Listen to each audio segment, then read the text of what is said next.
Ibu mertuaku mengira aku tidak akan berani menuntut cerai, dan tepat di tengah acara perjamuan, ia menampar wajahku 2 kali di depan semua orang. Ia sama sekali tidak menduga bahwa hanya dengan satu panggilan telepon dariku, seluruh kejayaan keluarga suamiku akan runtuh seketika. Tamparan pertama mendarat tepat ketika suara tepuk tangan masih menggema di ballroom hotel mewah itu, denting gelas anggur beradu, dan sang pembawa acara di atas panggung masih melontarkan lelucon ceria, seolah kehidupan di sekeliling kami masih begitu indah dan berkilau. Hanya aku yang berdiri mematung di sudut gelap dekat deretan meja perjamuan. Wajahku terpelanting ke samping. Telingaku berdenging keras. Rambutku yang tadinya ditata rapi kini jatuh berantakan di bahu, dan anting mutiara warisan ibuku terlepas dari telingaku, menggelinding masuk ke bawah kursi yang tertutup taplak meja putih. Tamparan kedua menyusul seketika, lebih keras dan lebih merendahkan. Seolah Nyonya Ratna ibu mertuaku menumpahkan seluruh kebencian dan rasa jijiknya selama 5 tahun terakhir ke dalam telapak tangannya yang dihiasi cincin-cincin emas berlian. Kukunya menggores tulang pipiku, meninggalkan jejak perih yang menyengat. Aku bisa mendengar dengan jelas suara kertakan giginya. Suaranya memang tidak keras, tetapi cukup untuk membuat beberapa tamu di meja terdekat menoleh. Kamu mau tanda tangan atau tidak? Jangan pikir kalau kamu diam saja, keluarga kami akan terus mentolerir keberadaanmu seumur hidup. Aku berdiri tak bergerak.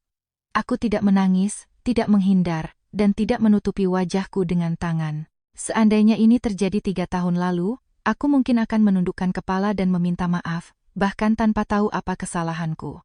Seandainya ini terjadi setahun lalu, aku mungkin akan berlari ke toilet, mengunci diri, menggigit bibir, dan menangis sampai sesenggukan mereda, lalu keluar seolah tidak terjadi apa-apa. Tapi hari ini semuanya berbeda. Hari ini, di acara perayaan ulang tahun ke-15 PT Bangun Nusantara perusahaan keluarga suamiku di tengah wajah-wajah yang didandani mewah, setelan jas mahal, gaun-gaun yang berkilau, dan ucapan selamat yang palsu, aku tiba-tiba merasakan ketenangan yang aneh di dalam jiwaku. Nyonya Ratna mengenakan gaun beludru biru tua. Di lehernya melingkar kalung mutiara yang mewah. Rambutnya disanggul tinggi, riasannya tanpa celah. Dari kejauhan, ia memang tampak seperti seorang nyonya besar dari kalangan atas Jakarta. Tetapi dari jarak sedekat ini, aku bisa melihat dengan jelas bahwa lapisan tebal foundationnya tidak mampu menyembunyikan kekejaman di matanya. Aku melihat bibir merah menyalanya melengkung membentuk garis dingin yang tajam. 5 tahun sudah berlalu, kamu makan di rumahku, tinggal di bawah atapku, menyandang nama menantu keluarga Kusuma, tapi memberiku cucu laki-laki pewaris pun kamu tidak mampu. Sekarang aku memberimu jalan keluar yang terhormat, dan kamu masih berlagak seperti orang penting. Ia mengeluarkan setumpuk dokumen dari clutch mewahnya dan melemparkannya ke atas meja di depanku. Kertas-kertas itu berserakan, dan pada halaman teratas tertulis jelas, perjanjian perceraian. Aku sudah melihatnya siang tadi. Pengacara keluarga suamiku telah mengirimkan versi elektroniknya kepadaku. Syarat-syaratnya begitu dingin dan kejam, hingga saat membacanya, aku hanya bisa tertawa sinis. Aku dan Bima bercerai secara sukarela. Putri kami, Nisa, akan berada di bawah hak asuh keluarga ayahnya. Aku harus pergi dengan tangan kosong, tanpa hak menuntut harta gana-gini apapun, termasuk apartemen atas nama Bima, yang tahun lalu diam-diam cicilannya ku bantu bayar menggunakan tabungan pribadiku. Aku membungkuk untuk memungut anting-antingku dari bawah kursi. Mutiara kecil itu retak, persis seperti air mata yang membeku. Itu bukan perhiasan mahal, hanya anting biasa yang sering dipakai ibuku saat ia masih muda. Sebelum meninggal, ibu meletakkannya di telapak tanganku dan berpesan bahwa dimanapun aku hidup, aku harus selalu menjaga harga diriku. Dan aku, selama 5 tahun menjalankan peran sebagai menantu, mengira bahwa mengalah adalah cara untuk menjaga nama baik, bahwa diam adalah cara untuk mempertahankan keluarga, bahwa jika aku sedikit menekan egoku, aku akan lebih dicintai. Ternyata tidak. Beberapa orang, saat melihatmu mengalah, akan menganggapmu lemah. Saat melihat kebaikanmu, mereka berpikir kamu tidak punya pilihan lain. Saat melihatmu tidak pamer tentang latar belakang keluarga, rumah, atau uang, mereka merasa berhak untuk menginjak-injakmu. Aku menggenggam anting itu di telapak tanganku dan menatap mata Nyonya Ratna. Ibu, hari ini adalah perayaan besar untuk Bapak dan perusahaannya. Ibu yakin mau membicarakan hal ini di sini? Ia tertawa. Tawanya melengking dan penuh cibiran. Kamu masih sadar ini acara besar? Lihat dirimu. Gaun murahan, wajah yang selalu terlihat menyedihkan. Apa kamu pantas berdiri di samping putraku? Kuberitahu, Alia. Kalau kamu pintar, kamu akan tanda tangan malam ini juga. Kalau tidak, aku akan menyuruh pengacara menyeretmu ke pengadilan sampai kamu kehilangan anakmu dan juga harga dirimu. Kerabat keluarga suamiku yang duduk tak jauh dari sana mulai berbisik-bisik. Aku mengenali Bibi Bima, adik perempuan ayah mertuaku, yang setiap lebaran selalu menggenggam tanganku dan berkata, betapa beruntungnya kita punya menantu sebaik Alia. Namun kini ia memalingkan wajah, seolah kami tidak saling kenal. Seorang wanita lain menutupi mulutnya dengan serbet dan mencibir. Tatapannya sekilas menyapu bekas kemerahan di wajahku, lalu dengan cepat kembali fokus pada gelas anggurnya. Tiba-tiba aku merasa ini semua sangat lucu. Selama 5 tahun ini, hal yang paling kutakutkan adalah perceraian. Aku takut putriku tidak akan memiliki keluarga yang utuh. Aku takut ayahku akan sedih. Aku takut orang-orang akan menghakimiku sebagai wanita yang gagal mempertahankan rumah tangganya. Ketakutan itulah yang menahanku di rumah besar yang dingin itu, tempat di mana setiap jam makan malam aku selalu disudutkan, tempat di mana kelahiran putriku hanya disambut helaan napas oleh neneknya karena ia tidak bisa meneruskan garis keturunan marga, tempat di mana suamiku semakin sering bungkam setiap kali aku mengungkapkan rasa sakitku. Namun, 2 tamparan tadi seolah menghancurkan sangkar tempatku terkurung selama ini. Aku mengambil kertas-kertas itu, melipatnya rapi, dan memasukkannya kembali ke dalam clutch, Nyonya Ratna. Hari ini, aku tidak akan tanda tangan. Wajahnya langsung menggelap, kamu berani menantangku? Aku tidak tanda tangan bukan karena aku takut bercerai, tapi karena aku ingin mengucapkan beberapa patah kata di depan seluruh keluarga ini, ucapku tenang. Setelah mengatakan itu, aku berbalik dan berjalan menuju meja utama. Nyonya Ratna terpaku sejenak, lalu segera mengejarku dan mencengkeram pergelangan tanganku. Kuku-kukunya menancap di kulitku. Kamu mau bikin skandal, hah? Aku peringatkan. Kalau kamu berani mempermalukan keluarga Kusuma malam ini, aku akan membuat seluruh keluargamu menyesal. Keluargamu yang miskin dan udik itu tidak ada apa-apanya dibanding keluarga kami. Aku menatap tangannya yang mencengkeramku, menatap cincin zamrud yang sering ia pamerkan sebagai hadiah dari putranya, lalu perlahan kulepaskan jari-jarinya satu persatu. Ibu benar. Keluarga Kusuma memang sangat kaya. Keluargaku memang tidak suka pamer, tapi ada satu hal yang tidak pernah ibu pikirkan. Ia mengerutkan kening. Hal apa? Aku menatap tepat ke matanya. Ibu tidak pernah benar-benar tahu siapa keluargaku. Ia tertegun.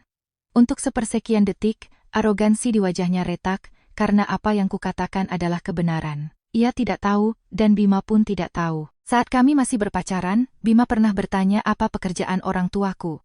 Aku hanya menjawab bahwa ayahku punya usaha kecil di Kalimantan. Bima mengangguk dan tidak pernah bertanya lagi.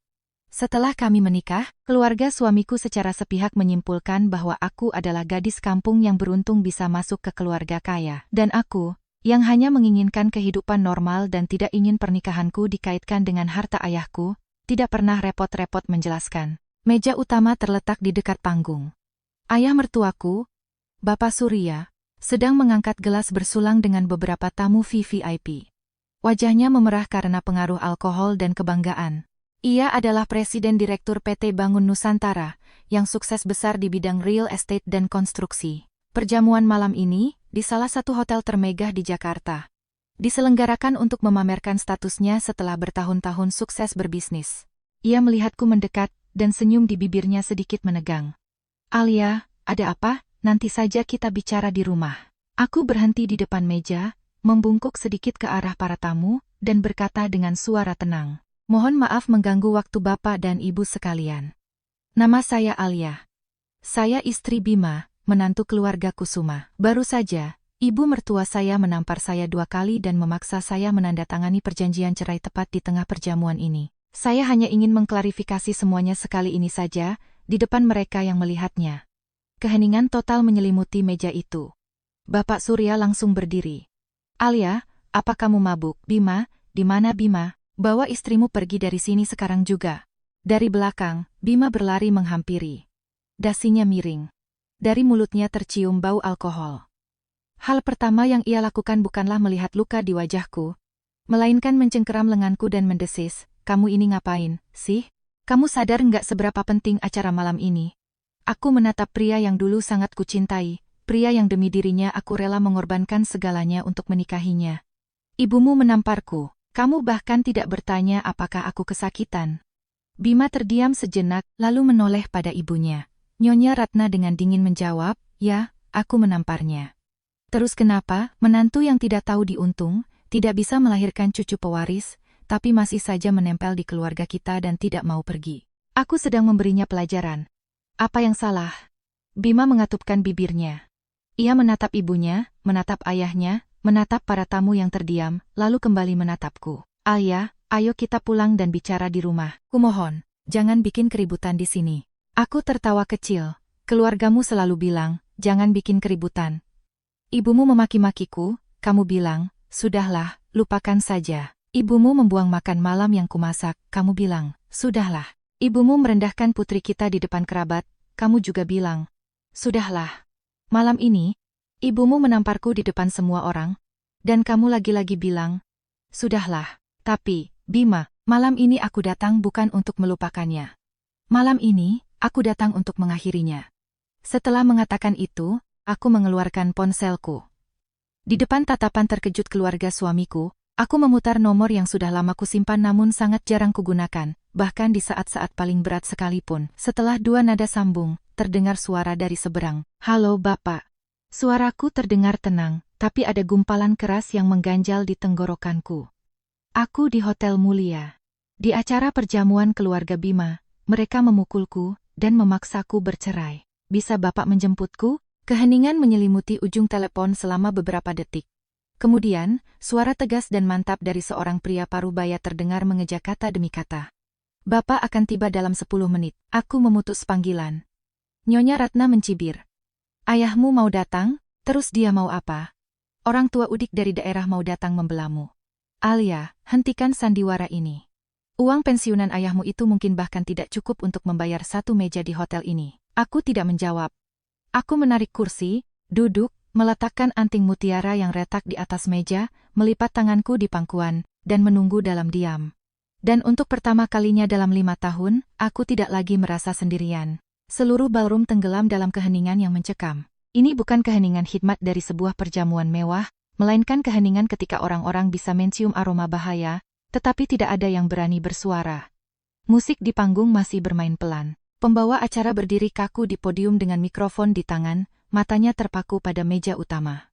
Beberapa tamu yang tadinya mengangkat gelas, perlahan menurunkannya. Dan aku tetap duduk di kursi bertaplak putih itu, dengan tangan di pangkuan. Anting mutiara yang retak tergeletak di depanku, seperti titik akhir dari 5 tahun kesabaran yang panjang dan pahit. Nyonya Ratna masih berdiri tegak, dagunya terangkat angkuh, berusaha mempertahankan arogansinya yang biasa. Namun aku bisa melihat bagaimana tangannya mencengkeram clutch begitu erat hingga buku-buku jarinya memutih. Karena, meskipun kata-katanya masih tajam, di dalam hatinya ia mulai merasa tidak nyaman melihat ketenanganku. Wanita yang terbiasa melihatku menundukkan kepala, terbiasa mendengar jawabanku yang patuh, terbiasa melihatku menelan air mata, kini tidak bisa memahami mengapa hari ini aku bisa duduk di sini, dengan bekas tamparan di wajah, mata memerah karena sakit, tetapi dengan punggung tegak dan tatapan yang tidak lagi menghindar. Bima berdiri di sampingku. Wajahnya memancarkan campuran antara amarah dan kebingungan.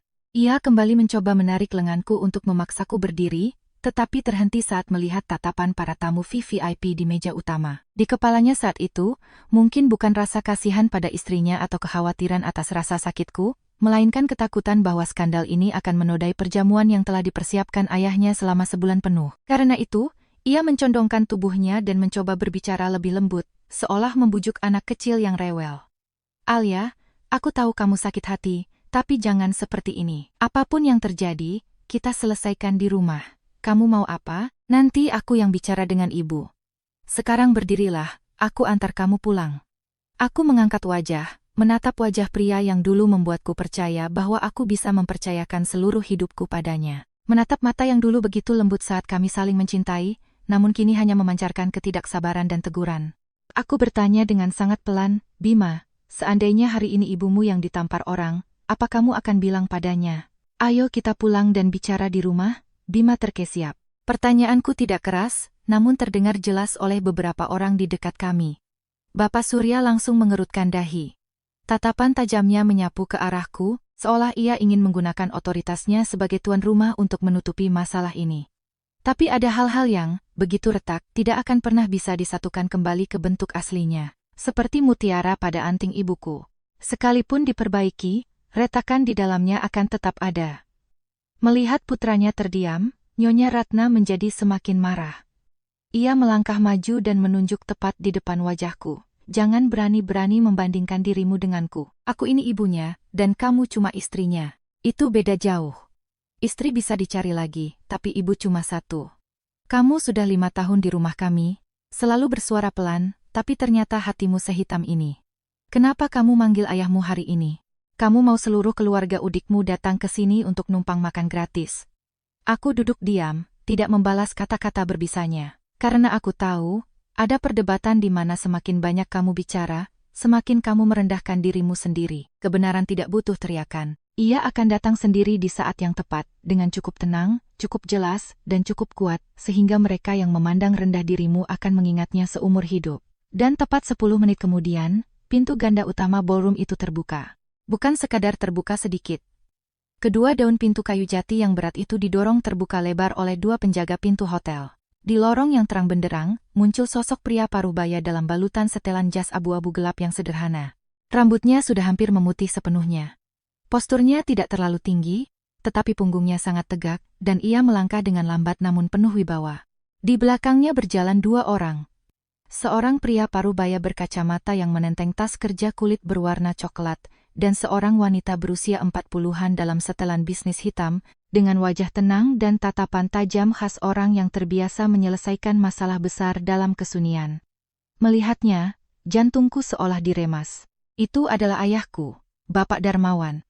Pria yang dianggap keluarga suamiku sebagai pria tua udik yang menjalankan bisnis kecil-kecilan di Kalimantan. Pria yang sering disindir oleh Nyonya Ratna bahwa karena keluarga istri tidak bisa memberi keuntungan, maka istri tidak punya hak suara di rumah. Pria yang bahkan Bima pun tidak pernah benar-benar ingin cari tahu latar belakangnya, karena ia yakin aku berasal dari keluarga biasa dan merasa bahwa menikahiku sudah merupakan anugerah besar bagiku. Ayahku berjalan melewati deretan meja yang hening, tanpa menatap siapapun dan tanpa butuh perkenalan. Tatapannya langsung tertuju pada wajahku, tepat pada bekas merah yang membengkak di pipi kiriku, dan goresan kecil di dekat telingaku.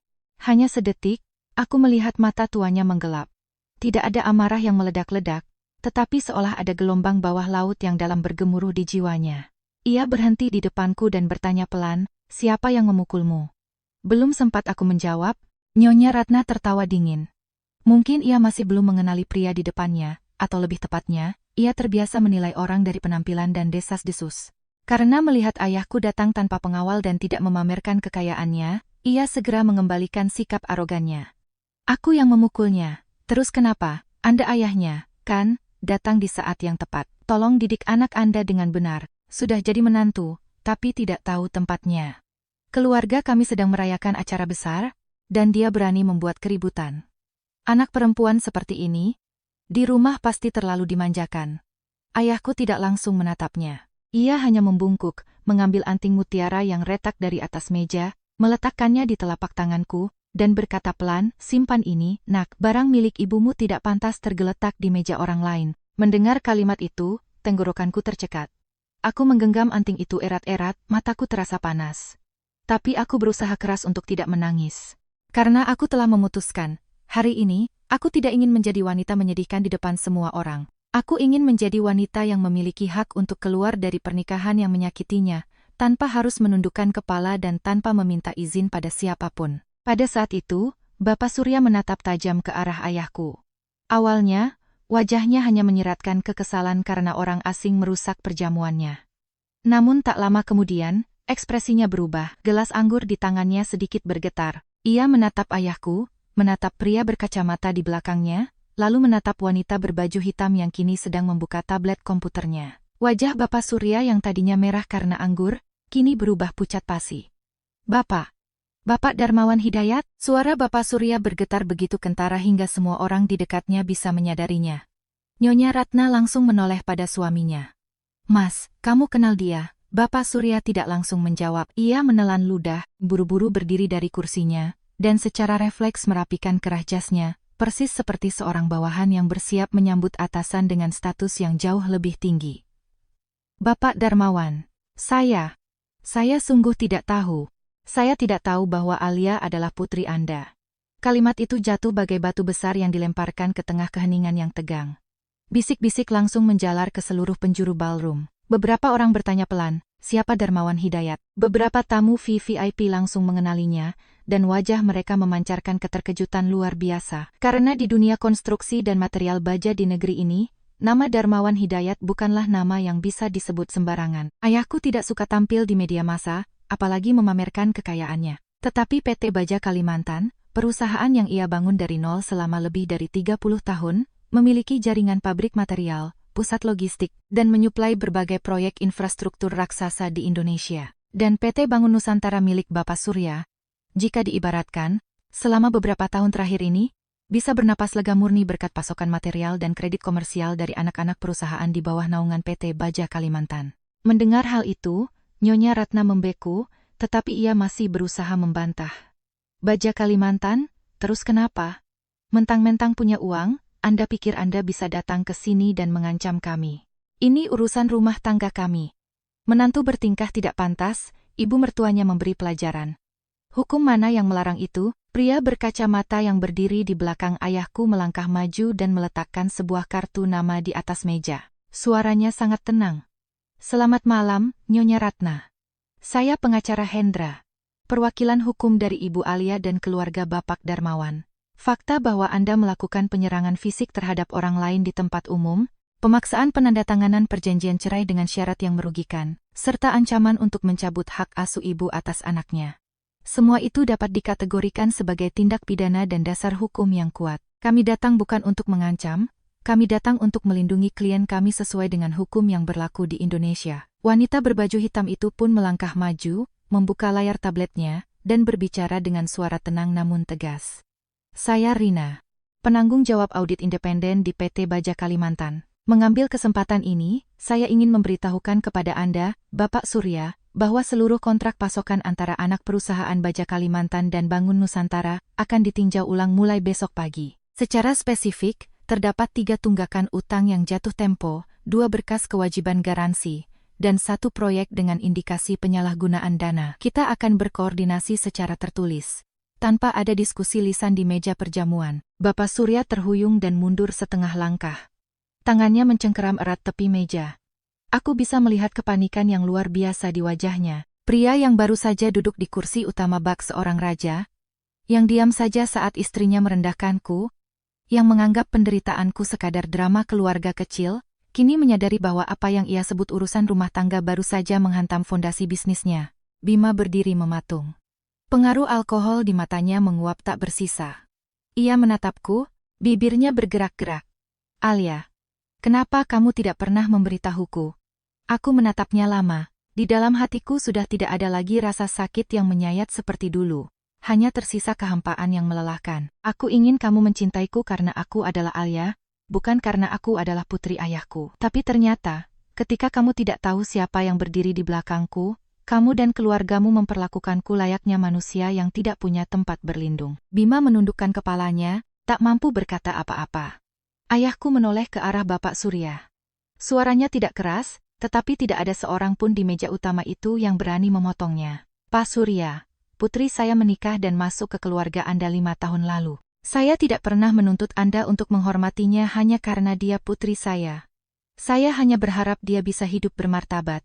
Sebagai seorang istri, sebagai seorang ibu, dan sebagai manusia biasa. Tapi hari ini, istri Anda menampar putri saya di depan umum. Putra Anda berdiri di sini dan hanya memedulikan nama baiknya sendiri. Dan Anda ingin masalah ini ditutupi begitu saja? Baiklah. Mulai detik ini, kita tidak akan lagi bicara soal perasaan. Kita hanya akan bicara soal hukum dan tanggung jawab. Nyonya Ratna gemetar. Apa? Apa yang kalian inginkan? Ayahku menatap bekas merah di wajahku dan menjawab perlahan, saya ingin putri saya bercerai dengan terhormat. Hak asuh atas Nisa harus jatuh kepada ibunya. Harta Ganagini harus dibagi sesuai hukum. Dana pribadi putri saya yang digunakan untuk mencicil apartemen harus dikembalikan sepenuhnya. Dan, permintaan maaf, Anda tidak perlu berlutut. Saya tidak pernah mendidik putri saya untuk menggunakan penderitaan orang lain demi menyembuhkan lukanya. Tapi Anda harus meminta maaf kepadanya, tepat di hadapan orang-orang yang melihat Anda merendahkannya. Mendengar kata-kata itu, pertahananku runtuh. Aku menangis. Bukan karena lemah, tetapi karena setelah 5 tahun, akhirnya ada seseorang yang berdiri di depanku layaknya perisai. Memberitahuku bahwa aku tidak perlu menjadi kejam untuk mendapatkan keadilan. Bibir Nyonya Ratna bergetar hebat, sementara Bapak Surya memejamkan mata, seolah baru saja kehilangan seluruh harga diri yang ia bangun dengan susah payah di perjamuan ini. Bima melangkah maju, suaranya serak, Bapak Darmawan, tolong beri saya satu kesempatan lagi. Ayahku tidak menjawab ia hanya menoleh ke arahku. Tatapannya melembut. Putuskan sendiri, nak. Ini hidupmu, Bapak tidak akan memaksa. Aku berdiri. Menatap Bima, menatap ibu mertuaku, menatap ayah mertuaku, dan menatap seluruh tamu di ballroom yang tadinya diam-diam menontonku dipukul. Aku mengucapkan setiap kata dengan sangat jelas, aku akan bercerai, dan kali ini, aku tidak akan pergi dengan tangan kosong, dan tidak akan kubiarkan siapapun menawar putriku. Setelah aku mengucapkan kalimat itu, ballroom kembali tenggelam dalam keheningan, bahkan lebih berat daripada saat ayahku pertama kali masuk. Semua orang menyadari satu hal. Ketika dalam pernikahan dua orang masih berdebat dan bertengkar, itu berarti mereka masih ingin mempertahankannya. Tetapi ketika seorang wanita dengan tenang, tanpa air mata dan tanpa kasihan, mengucapkan kata cerai, itu biasanya berarti segalanya benar-benar telah berakhir. Bima mematung di tempatnya. Matanya yang memerah menatapku, seolah mencoba mencari wanita yang dulu rela memaafkannya berkali-kali demi dirinya. Wanita yang menoleransi ibu mertuanya, menelan kata-kata tajam, menghabiskan malam-malam tanpa tidur mengurus anak sendirian sementara ia sibuk bertemu klien, dinas luar kota, atau sekadar memilih minum dengan teman-temannya daripada pulang. Tapi ia menatapku begitu lama dan tidak bisa menemukan wanita itu lagi.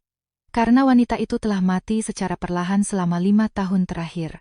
Mati dari setiap penghinaan, dari setiap momen ia ditinggalkan sendirian, dari setiap jeritan minta tolong yang hanya dibalas dengan kalimat, "Sudahlah, lupakan saja."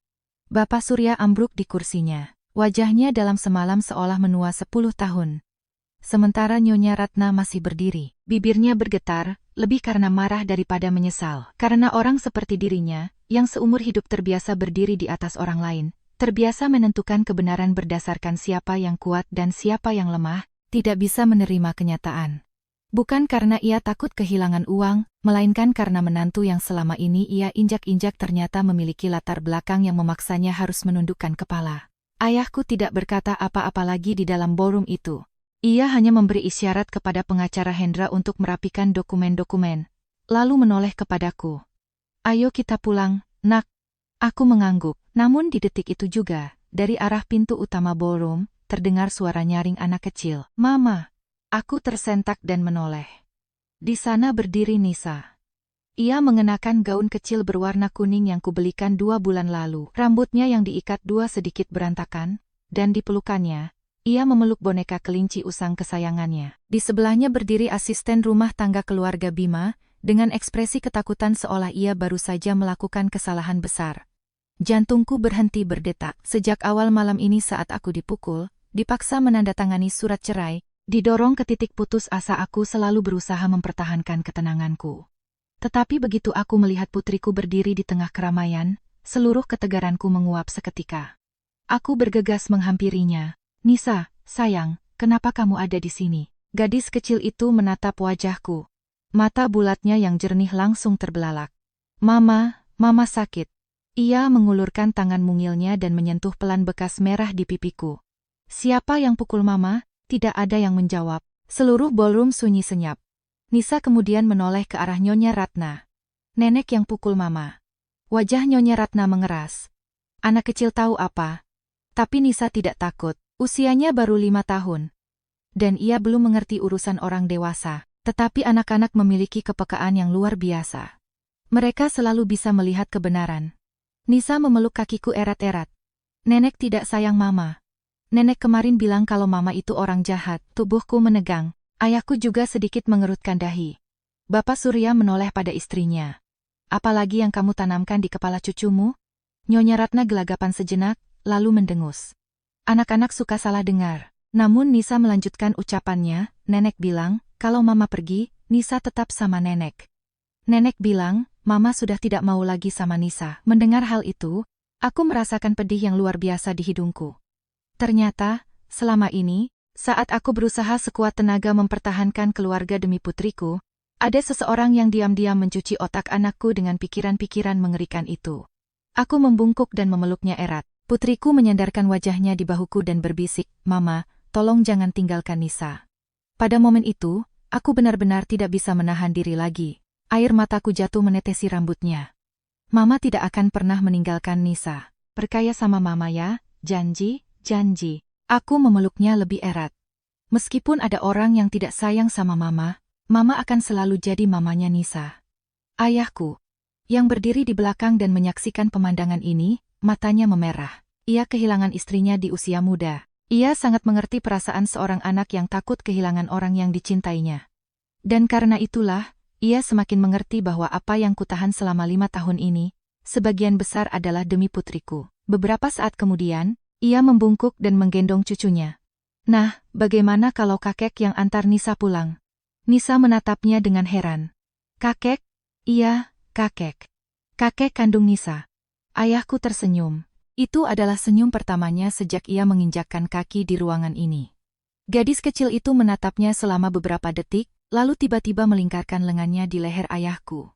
Muka kakek mirip sama Mama, semua orang tertegun. Bahkan pengacara Hendra tersenyum tipis. Karena itu adalah kebenaran. Dari bentuk mata hingga pangkal hidung, kami sangat mirip. Hanya saja, selama 5 tahun ini, keluarga Kusuma tidak pernah repot-repot untuk memerhatikannya. Mobil mewah ayahku melaju meninggalkan hotel mulia, meninggalkan segala kekacauan di belakang. Kali ini aku duduk di sebelah putriku. Nisa, yang bersandar di bahuku, hampir seketika tertidur pulas. Ayahku duduk di kursi seberang. Gemerlap lampu kota Jakarta melesat di luar jendela. Cukup lama tidak ada yang berbicara. Barulah ketika mobil melintasi jembatan Semanggi, ayahku perlahan membuka suara. "Kamu menyesal?" Aku tahu apa yang ia maksud. Aku menatap cakrawala kota, gedung-gedung yang memantulkan cahaya malam. Ia tidak terkejut. Menyesal menikah dengan Bima, aku menggeleng. "Bukan." Aku menjeda ucapanku sejenak. "Aku menyesal karena tidak mulai membela diriku sendiri dari dulu." Ayahku terdiam, lalu mengangguk pelan. "Benar." Aku menoleh padanya. "Bapak tidak menyalahkanku." Ayahku tersenyum pahit. "Menyalahkan soal apa? Soal keras kepala." "Siapa yang waktu muda tidak keras kepala?" Ia menatap keluar jendela. "Dulu, ibumu bersikeras mau menikah denganku, padahal kakekmu sangat menentangnya." Aku sedikit terkejut. Ini pertama kalinya ia menceritakan hal itu. Ayahku tersenyum tipis. "Bapak waktu itu sangat miskin. Bahkan sepeda motor saja tidak punya. Tapi ibumu tetap mau menikah denganku."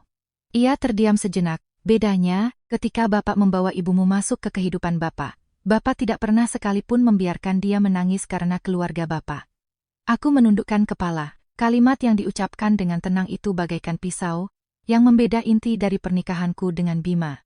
Masalahnya bukan pada kaya atau miskin, bukan pula pada apakah latar belakang keluarga kami setara. Masalahnya adalah, pria itu tidak pernah benar-benar berdiri di pihakku. Mobil terus melaju. Ketika kami hampir tiba di kawasan perumahan ayahku di Jakarta Selatan, ponselku bergetar. Dari Bima. Aku melihat layar dan membiarkannya. Ponsel bergetar lagi. Kedua kali. Ketiga. Keempat. Aku tetap tidak mengangkatnya. Setelah panggilan kelima, masuk sebuah pesan. "Alia, kumohon. Beri aku kesempatan untuk bertemu denganmu, sekali saja." Aku menatap pesan itu lama. Seandainya ini terjadi seminggu yang lalu, aku mungkin akan luluh. Seandainya sebulan yang lalu, aku pasti akan langsung membalas. Seandainya setahun yang lalu, aku mungkin akan menyalahkan diriku sendiri atas pertengkaran ini. Tapi sekarang, tidak, karena beberapa permintaan maaf datang terlalu terlambat. Begitu terlambat hingga orang yang dituju sudah tidak lagi membutuhkannya. Aku mematikan layar ponsel. Tepat saat itu, pengacara Hendra menelepon. "Ibu Alia, ada satu hal yang menurut saya harus Anda ketahui." "Ada apa, Pak Hendra?" Suaranya berubah serius. "Malam ini, setelah Anda pergi dari hotel, saya menerima sebuah informasi yang cukup spesifik." "Informasi apa?" Ia terdiam beberapa detik. Fakta bahwa keluarga Kusuma sangat bersikeras ingin mendapatkan hak asuh atas Nisa, sepertinya bukan murni karena kasih sayang keluarga. Tubuhku menegang. "Apa maksud Anda?" "Saya baru saja menerima dokumen dari seseorang yang pernah bekerja di PT Bangun Nusantara." Suaranya memelan. Dokumen itu menyebutkan keberadaan sebuah surat wasiat. Jantungku berdegup kencang. Surat wasiat siapa? Keheningan melanda ujung telepon. Kemudian, pengacara Hendra menyebutkan sebuah nama yang membuat darahku berdesir dingin. Nenek Bima. Oma Kusuma. Aku membeku. Nenek Bima sudah meninggal lebih dari 3 tahun lalu. Dan yang paling menyedihkan adalah, sebelum kematiannya, Nenek Bima adalah satu-satunya orang di keluarga Kusuma yang tulus menyayangiku. Pengacara Hendra melanjutkan. Bersiaplah menghadapi sesuatu. Bu, saya khawatir cara Nyonya Ratna memaksa Anda bercerai memiliki kaitan langsung dengan surat wasiat ini. Di luar jendela, lampu-lampu kota terus memanjang seperti pita tak berujung. Tetapi di dalam jiwaku, sebuah pintu baru saja terbuka, menuju rahasia yang telah disembunyikan keluarga Kusuma selama bertahun-tahun. Dan mungkin, inilah alasan sebenarnya mengapa mereka begitu terburu-buru ingin menyingkirkanku dari rumah itu. Malam itu aku hampir tidak tidur sama sekali. Bukan karena insiden di Hotel Mulia, dan bukan karena pernikahanku yang berusia 5 tahun telah berakhir. Melainkan karena kalimat terakhir pengacara Hendra yang terus berputar di kepalaku. Seperti kunci yang mencoba membuka pintu yang telah terkunci bertahun-tahun. Surat wasiat Nenek Bima. Wanita tua yang meninggal lebih dari 3 tahun lalu, satu-satunya orang di keluarga Kusuma yang tidak pernah memandang rendah diriku. Wanita yang setiap kali Nyonya Ratna menyindir latar belakang keluargaku yang miskin, akan selalu membelaku. Wanita yang saat memeluk Nisa kecil, mengatakan bahwa baik cucu perempuan maupun laki-laki adalah darah daging keluarga. Wanita yang sebelum napas terakhirnya, menggenggam tanganku erat-erat. Aku berbaring di tempat tidur luas di rumah ayahku, menatap pantulan cahaya lampu di langit-langit kamar. Tanpa sadar, ingatanku melayang ke hari-hari terakhir Nenek Bima. Saat itu usianya sudah lebih dari 80 tahun. Kesehatannya menurun drastis. Akulah yang paling sering merawatnya. Bukan karena ada yang menyuruhku, melainkan karena aku tulus menyayanginya. Ada malam-malam di mana ia kesulitan bernapas, dan aku yang mengantarnya ke rumah sakit. Ada pagi-pagi di mana ia tidak bisa makan, dan aku duduk berjam-jam untuk menyuapinya bubur sesendok demi sesendok. Nenek sering menggenggam tanganku dan menghela napas. Alia, kalau nenek sudah tidak ada, kamu harus belajar mengasihani dirimu sendiri. Dulu, aku tidak mengerti. Kukira ia hanya khawatir. Sekarang, mengingat kembali ucapan itu, aku merasakan firasat aneh, seolah nenek sudah memprediksi apa yang akan terjadi. Keesokan paginya, tepat setelah aku menemani Nisa bermain di taman belakang rumah, ponselku berdering. Pengacara Hendra. Suaranya setenang biasanya, Ibu Alia. Pagi ini saya sudah bertemu dengan sang informan. Aku langsung bertanya, apakah dia bisa dipercaya? Sangat bisa dipercaya. Ia menjeda sejenak. Orang ini adalah sekretaris pribadi mendiang Nenek Bima selama lebih dari 10 tahun. Aku tertegun. Sekretaris pribadi? Tapi aku tidak pernah mendengar tentangnya, karena setelah nenek meninggal, ia dikabarkan langsung mengundurkan diri dan pindah ke Bali. Aku merasa jantungku berdegup lebih cepat. Pengacara Hendra melanjutkan, yang penting bukan siapa dia, melainkan apa yang dia simpan. Itu adalah surat wasiat. Aku menahan napas. Apalagi, buku harian. Aku terkesiap. Buku harian nenek? Benar. Hawa dingin merayap di punggungku. Aku tidak pernah tahu Nenek Bima menulis buku harian. Pengacara Hendra memelankan suaranya. Menurut sekretarisnya, Nyonya Besar sangat rajin menulis selama 10 tahun terakhir hidupnya. Dan di dalamnya, ada banyak catatan tentang Anda. Aku terdiam, tanganku tanpa sadar mencengkeram ponsel erat-erat. Di ujung sana, pengacara Hendra berkata perlahan, di dalam buku-buku harian itu, Nyonya Besar berkali-kali menyebut nama Anda. Aku tidak tahu bagaimana menggambarkan perasaanku saat itu. Selama 5 tahun di rumah keluarga Kusuma, aku selalu menganggap diriku sebagai orang luar. Orang yang tidak diinginkan. Orang yang usahanya tidak pernah dihargai. Tapi ternyata, di suatu tempat, di lembaran-lembaran kertas yang tidak diketahui siapapun, ada seseorang yang diam-diam mencatat eksistensiku. Aku bertanya dengan suara bergetar pelan, apa yang nenek tulis tentangku? Pengacara Hendra menjawab, sekretaris itu belum menyerahkan seluruh materinya, tapi ia membacakan satu kutipan kepada saya. Ia terdiam sesaat, lalu mengutip. Anak perempuan ini, Alia, terlalu baik hati. Lebih dari yang seharusnya. Dia bertingkah seperti orang yang berjalan bertelanjang kaki di atas bebatuan tajam, berpikir bahwa jika ia menahan rasa sakitnya, orang lain akan mengasihaninya. Aku terpaku. Itu memang gaya bicara nenek, sederhana, tapi selalu tepat mengenai inti persoalan. Setelah beberapa saat, aku bertanya, lalu bagaimana dengan surat wasiatnya? Malam ini, sekretaris itu akan membawa dokumennya ke Jakarta. Belum sempat aku membalas, pengacara Hendra melanjutkan, tapi ada sesuatu yang sudah terjadi. Apa itu? Keluarga Kusuma sedang memburu sekretaris ini. Jantungku mencelos. Apa maksud Anda? Kemarin malam, mereka entah bagaimana mengetahui keberadaannya. Dan pagi ini, ada 2 orang yang mendatangi rumahnya di Bali. Aku langsung mengerti. Keluarga Kusuma mulai panik. Jika tidak ada rahasia besar yang disembunyikan, mereka tidak akan bergerak secepat itu. Pada saat itu, dari belakangku terdengar suara cempreng anak kecil. Mama, aku menoleh. Nisa berlari menghampiriku.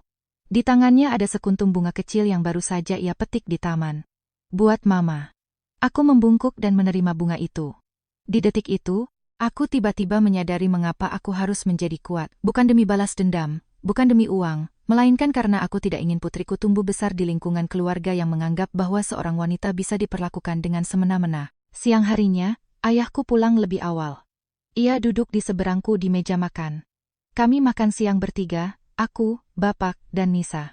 Suasananya begitu damai hingga terkadang aku merasa sedang bermimpi. Di tengah makan, ayahku tiba-tiba bertanya, "Kamu masih mencintai Bima?" Aku terdiam. Gerakan sendok di tanganku melambat. Ayahku tidak menatapku. Ia hanya menyendokkan lauk ke piring cucunya dan menunggu jawaban. Cukup lama aku membisu, lalu menjawab, "Aku tidak tahu." Ia mengangguk. Itu artinya sudah berakhir. Aku mengangkat wajah. Kenapa Bapak bilang begitu? Ayahku tersenyum getir. Kalau kamu mencintai seseorang, kamu akan selalu tahu kalau kamu mencintainya. Aku terdiam. Beliau benar. Apa yang tersisa di dalam diriku saat ini bukanlah cinta, melainkan rasa penyesalan. Penyesalan atas pria yang dulu sangat kupercayai, penyesalan atas masa mudaku yang terbuang, penyesalan atas keluarga yang seharusnya bisa bahagia. Tapi penyesalan bukanlah cinta. Malam harinya, pengacara Hendra kembali menelepon. Kali ini suaranya lebih serius. Ibu Alia. Ya, dia sudah tiba. Ibu Sri. Sang sekretaris, ya. Dokumennya ada padanya. Aku langsung berdiri. Saya ke sana sekarang. 1 jam kemudian, aku tiba di kantor pengacara Hendra. Di ruang rapat kecil itu hanya ada 4 orang. Aku, pengacara Hendra, ayahku, dan seorang wanita berusia 50-an. Wanita itu mengenakan kemeja putih sederhana. Wajahnya terlihat ramah, namun sangat kelelahan. Melihatku, wajahnya memerah. Anda Ibu Alia, kan? Aku mengangguk. Ia berdiri dan tiba-tiba membungkuk dalam-dalam. Maafkan saya, aku tersentak. Untuk apa? Seharusnya saya mencari Anda dari dulu. Aku benar-benar tidak mengerti.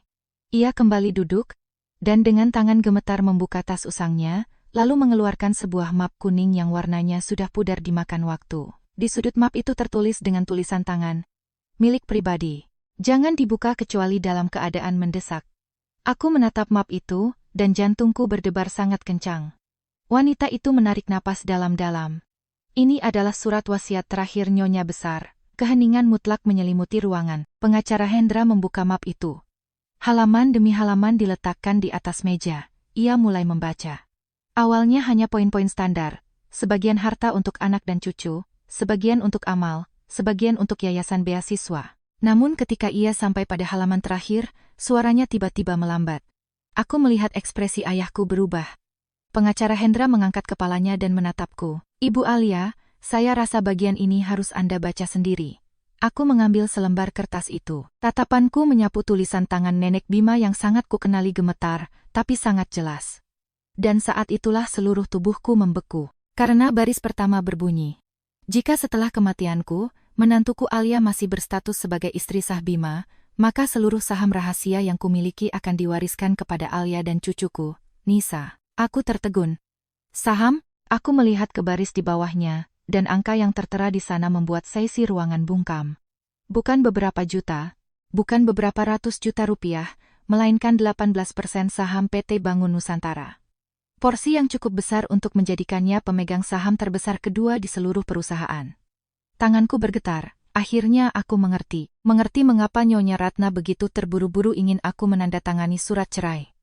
Mengerti mengapa mereka begitu bersikeras menginginkan hak asuh Nisa. Mengerti mengapa setelah ayahku muncul, seluruh keluarga Kusuma mulai panik. Karena jika pernikahan ini terus berlanjut, kekuasaan yang sesungguhnya di masa depan tidak akan dipegang oleh keluarga Kusuma, melainkan olehku dan Nisa. Aku duduk terpaku cukup lama di depan map pudar itu. Tanganku bersandar di tepi meja, tatapanku terkunci pada baris terakhir itu, seolah jika aku berkedip sekali saja, semuanya akan menghilang dan aku akan terbangun dari mimpi aneh ini. 18% saham PT Bangun Nusantara. Angka itu bukan sekadar kekayaan. Itu adalah kekuasaan, itu adalah hak suara. Itu adalah sesuatu yang bisa mengubah total posisi seseorang di keluarga Kusuma. Kini aku paham mengapa Nyonya Ratna tiba-tiba sangat ngotot agar aku bercerai secepatnya. Dia tidak baru membenciku kemarin, atau tahun lalu. Dia sudah sangat lama membenciku. Tapi keterburu-buruan ini didorong bukan semata oleh kebencian, melainkan oleh ketakutan. Ketakutan yang sangat besar. Pengacara Hendra dengan hati-hati menarik map itu mendekatinya. Ibu Alia, ada satu bagian lagi yang perlu Anda lihat. Aku menarik napas panjang dan mengangguk. Ia membuka beberapa halaman berikutnya. Kali ini bukan surat wasiat, melainkan surat penjelasan dari mantan sekretaris, Ibu Sri. Setiap barisnya diketik dengan rapi. Dokumen itu mendeskripsikan seluruh proses penyusunan dan perubahan wasiat oleh Nenek Bima, serta penyimpanannya. Ibu Sri bercerita bahwa selama 2 tahun sebelum kematiannya, Nyonya Besar sering menyaksikan konflik keluarga. Nenek tahu Nyonya Ratna tidak menyukaiku. Nenek tahu Bima semakin menjauh dari istrinya. Nenek juga tahu bahwa banyak anggota keluarga mengabaikan Nisa hanya karena ia perempuan. Karena itulah, Nenek memutuskan untuk meninggalkan saham tersebut untukku dan Nisa. Bukan untuk membuat kami kaya, melainkan untuk melindungi kami. Melindungi seorang wanita dan anak perempuan yang kapan saja bisa ditendang keluar dari rumah. Membaca sampai bagian itu, tenggorokanku terasa sakit karena menahan tangis. Wanita tua itu telah meramalkan masa depan yang tidak bisa kulihat. Ia tahu aku akan terluka. Ia tahu aku akan diisolasi. Ia tahu bahwa suatu hari nanti, aku mungkin harus membela diriku sendiri, dan karena itulah ia diam-diam mempersiapkan jalan keluar untukku. Ayahku duduk di depanku, mendengarkan dalam diam. Ia tidak ikut campur. Barulah setelah aku meletakkan map itu, ia menghela napas pelan. Nyonya Besar adalah orang yang berhati sangat mulia. Aku mengangguk, hatiku terasa perih. Seandainya Nenek masih hidup, mungkin semuanya akan berbeda. Tepat saat itu, ponsel pengacara Hendra berdering. Ia melihat layar dan mengerutkan kening. Dari Bima. Aku mengangkat wajah. Dia menelepon Anda? Dia menelepon saya sejak pagi. Pengacara Hendra meletakkan ponselnya di atas meja. Dia ingin bertemu dengan Anda. Aku tidak menjawab. Setelah beberapa saat, aku bertanya, menurut Bapak, apakah saya harus menemuinya? Pengacara Hendra berpikir sejenak. Jika sebagai suami istri, tidak perlu. Tapi jika sebagai orang yang akan segera bercerai, mungkin perlu. Aku memahaminya. Ada hal-hal yang harus diselesaikan dengan tuntas. Bukan karena masih cinta, tapi karena tidak ingin menyisakan masalah yang menggantung di masa depan. Hari itu juga, aku setuju untuk bertemu Bima di sebuah kafe kecil di kawasan Taman Menteng. Itu bukan tempat yang biasa kami kunjungi. Aku sengaja memilih tempat yang sama sekali asing, karena kenangan lama tidak akan membantu apa-apa saat ini. Ketika aku tiba, Bima sudah duduk di sana. Baru 2 hari berlalu, namun ia terlihat seolah menua beberapa tahun. Kemejanya kusut, rahangnya mulai ditumbuhi janggut kasar, dan matanya merah karena kurang tidur. Aku duduk di seberangnya, hampir semenit lamanya tidak ada yang berbicara. Akhirnya Bima membuka suara lebih dulu. Kamu baik-baik saja? Aku menatapnya. Kamu memanggilku ke sini hanya untuk menanyakan itu? Bima menundukkan kepalanya. Maafkan aku. Aku tidak terkejut, bahkan merasa sangat tenang. Beberapa permintaan maaf, seandainya diucapkan beberapa tahun lebih awal, mungkin bisa menyelamatkan pernikahan. Tapi tidak sekarang. Bima menatapku. Alia, aku benar-benar tidak tahu kalau ibu akan berbuat sejauh itu. Aku tertawa getir. Kamu tidak tahu, atau kamu tidak mau tahu? Ia tertegun. Aku melanjutkan. 5 tahun, Bima. Apa kamu tidak melihat saat ibumu memarahiku? Tidak melihat saat ia merendahkanku? Tidak melihat saat ia membedakan perlakuannya pada Nisa? Bima tidak bisa menjawab. Karena ia tahu. Ia selalu tahu. Ia hanya memilih untuk diam. Setelah beberapa saat, ia berkata dengan suara serak, aku pikir, semuanya akan membaik dengan sendirinya. Aku menatap pria di depanku. Itulah masalahmu. Kamu selalu berpikir semuanya akan membaik dengan sendirinya, sementara aku adalah orang yang harus menanggung semua rasa sakitnya. Bima memejamkan mata, tangannya terkepal di atas meja. Aku tahu dia kesakitan, tapi pemandangan itu tidak lagi membangkitkan simpatiku, karena aku sudah terlalu lama menderita sendirian. Setelah cukup lama diam, Bima tiba-tiba bertanya, "Kamu sudah tahu soal surat wasiat itu?" Aku menatapnya. "Tahu." Ia menghela napas berat, seolah akhirnya mendapatkan kepastian akan sesuatu. "Aku juga baru tahu pagi ini. Sumpah, aku tidak tahu sebelumnya." Aku mempercayainya. Jika Bima tahu sebelumnya, ia tidak akan terlihat begitu bingung dan tak berdaya di malam perjamuan itu. Tapi itu semua sudah tidak ada artinya lagi. Bima menatapku intens. "Alia, aku ingin kamu percaya satu hal." "Hal apa?" "Terlepas dari wasiat itu, aku menikahimu bukan karena uang." Aku mengangguk pelan. "Aku tahu." Ia mengangkat wajah, terkejut. Aku melanjutkan dengan tenang. "Aku tidak pernah berpikir kamu menikahiku karena uang." "Lalu kenapa?" "Tapi kamu juga tidak pernah melindungiku atas nama cinta." Kata-kata itu membuatnya terpaku. Karena itu adalah fakta. Dan fakta biasanya tidak butuh diteriakkan. Cukup diucapkan di saat yang tepat. Bima duduk diam untuk waktu yang lama, lalu mengeluarkan sebuah map dari tas kerjanya dan meletakkannya di depanku. "Apa ini?" "Sertifikat apartemen." Aku terkejut. "Apa maksudnya ini? Apartemen itu atas namamu?" Jantungku tiba-tiba berdetak lebih cepat. Sebenarnya, apartemen itu dibeli dengan uang bersama kami. Aku sudah meminta pengacara menyiapkan dokumen untuk membalik nama setengah kepemilikannya menjadi atas namamu. Aku menatapnya. Untuk pertama kalinya setelah sekian lama, aku melihat Bima melakukan sesuatu yang benar. Bukan karena uang, tapi demi keadilan. Ia melanjutkan, "Selain itu, ada rekening tabungan. Semua uang yang kamu pakai untuk melunasi cicilan KPR, sudah aku kumpulkan beserta bunga banknya." Aku tidak mengatakan apa-apa, karena aku tahu bagi Bima ini tidak mudah. Ini berarti ia harus menentang kehendak ibunya. Tapi ini semua sudah terlalu terlambat. Setelah beberapa saat, aku dengan hati-hati menggeser map itu kembali ke arahnya. "Biar pengacaraku yang mengurusnya nanti." Bima mengangguk, tidak protes. Ia sadar bahwa jurang di antara kami kini tidak bisa ditimbun hanya dengan beberapa penjelasan. Itu adalah jurang penderitaan selama 5 tahun. Sebelum aku berdiri untuk pergi, Bima memanggilku. "Alia." Aku menoleh. Ia menatapku lama, lalu bertanya, "Apa kamu pernah bahagia menikah denganku?" Aku terdiam selama beberapa detik, lalu tersenyum. Senyum yang sangat tipis. "Ya."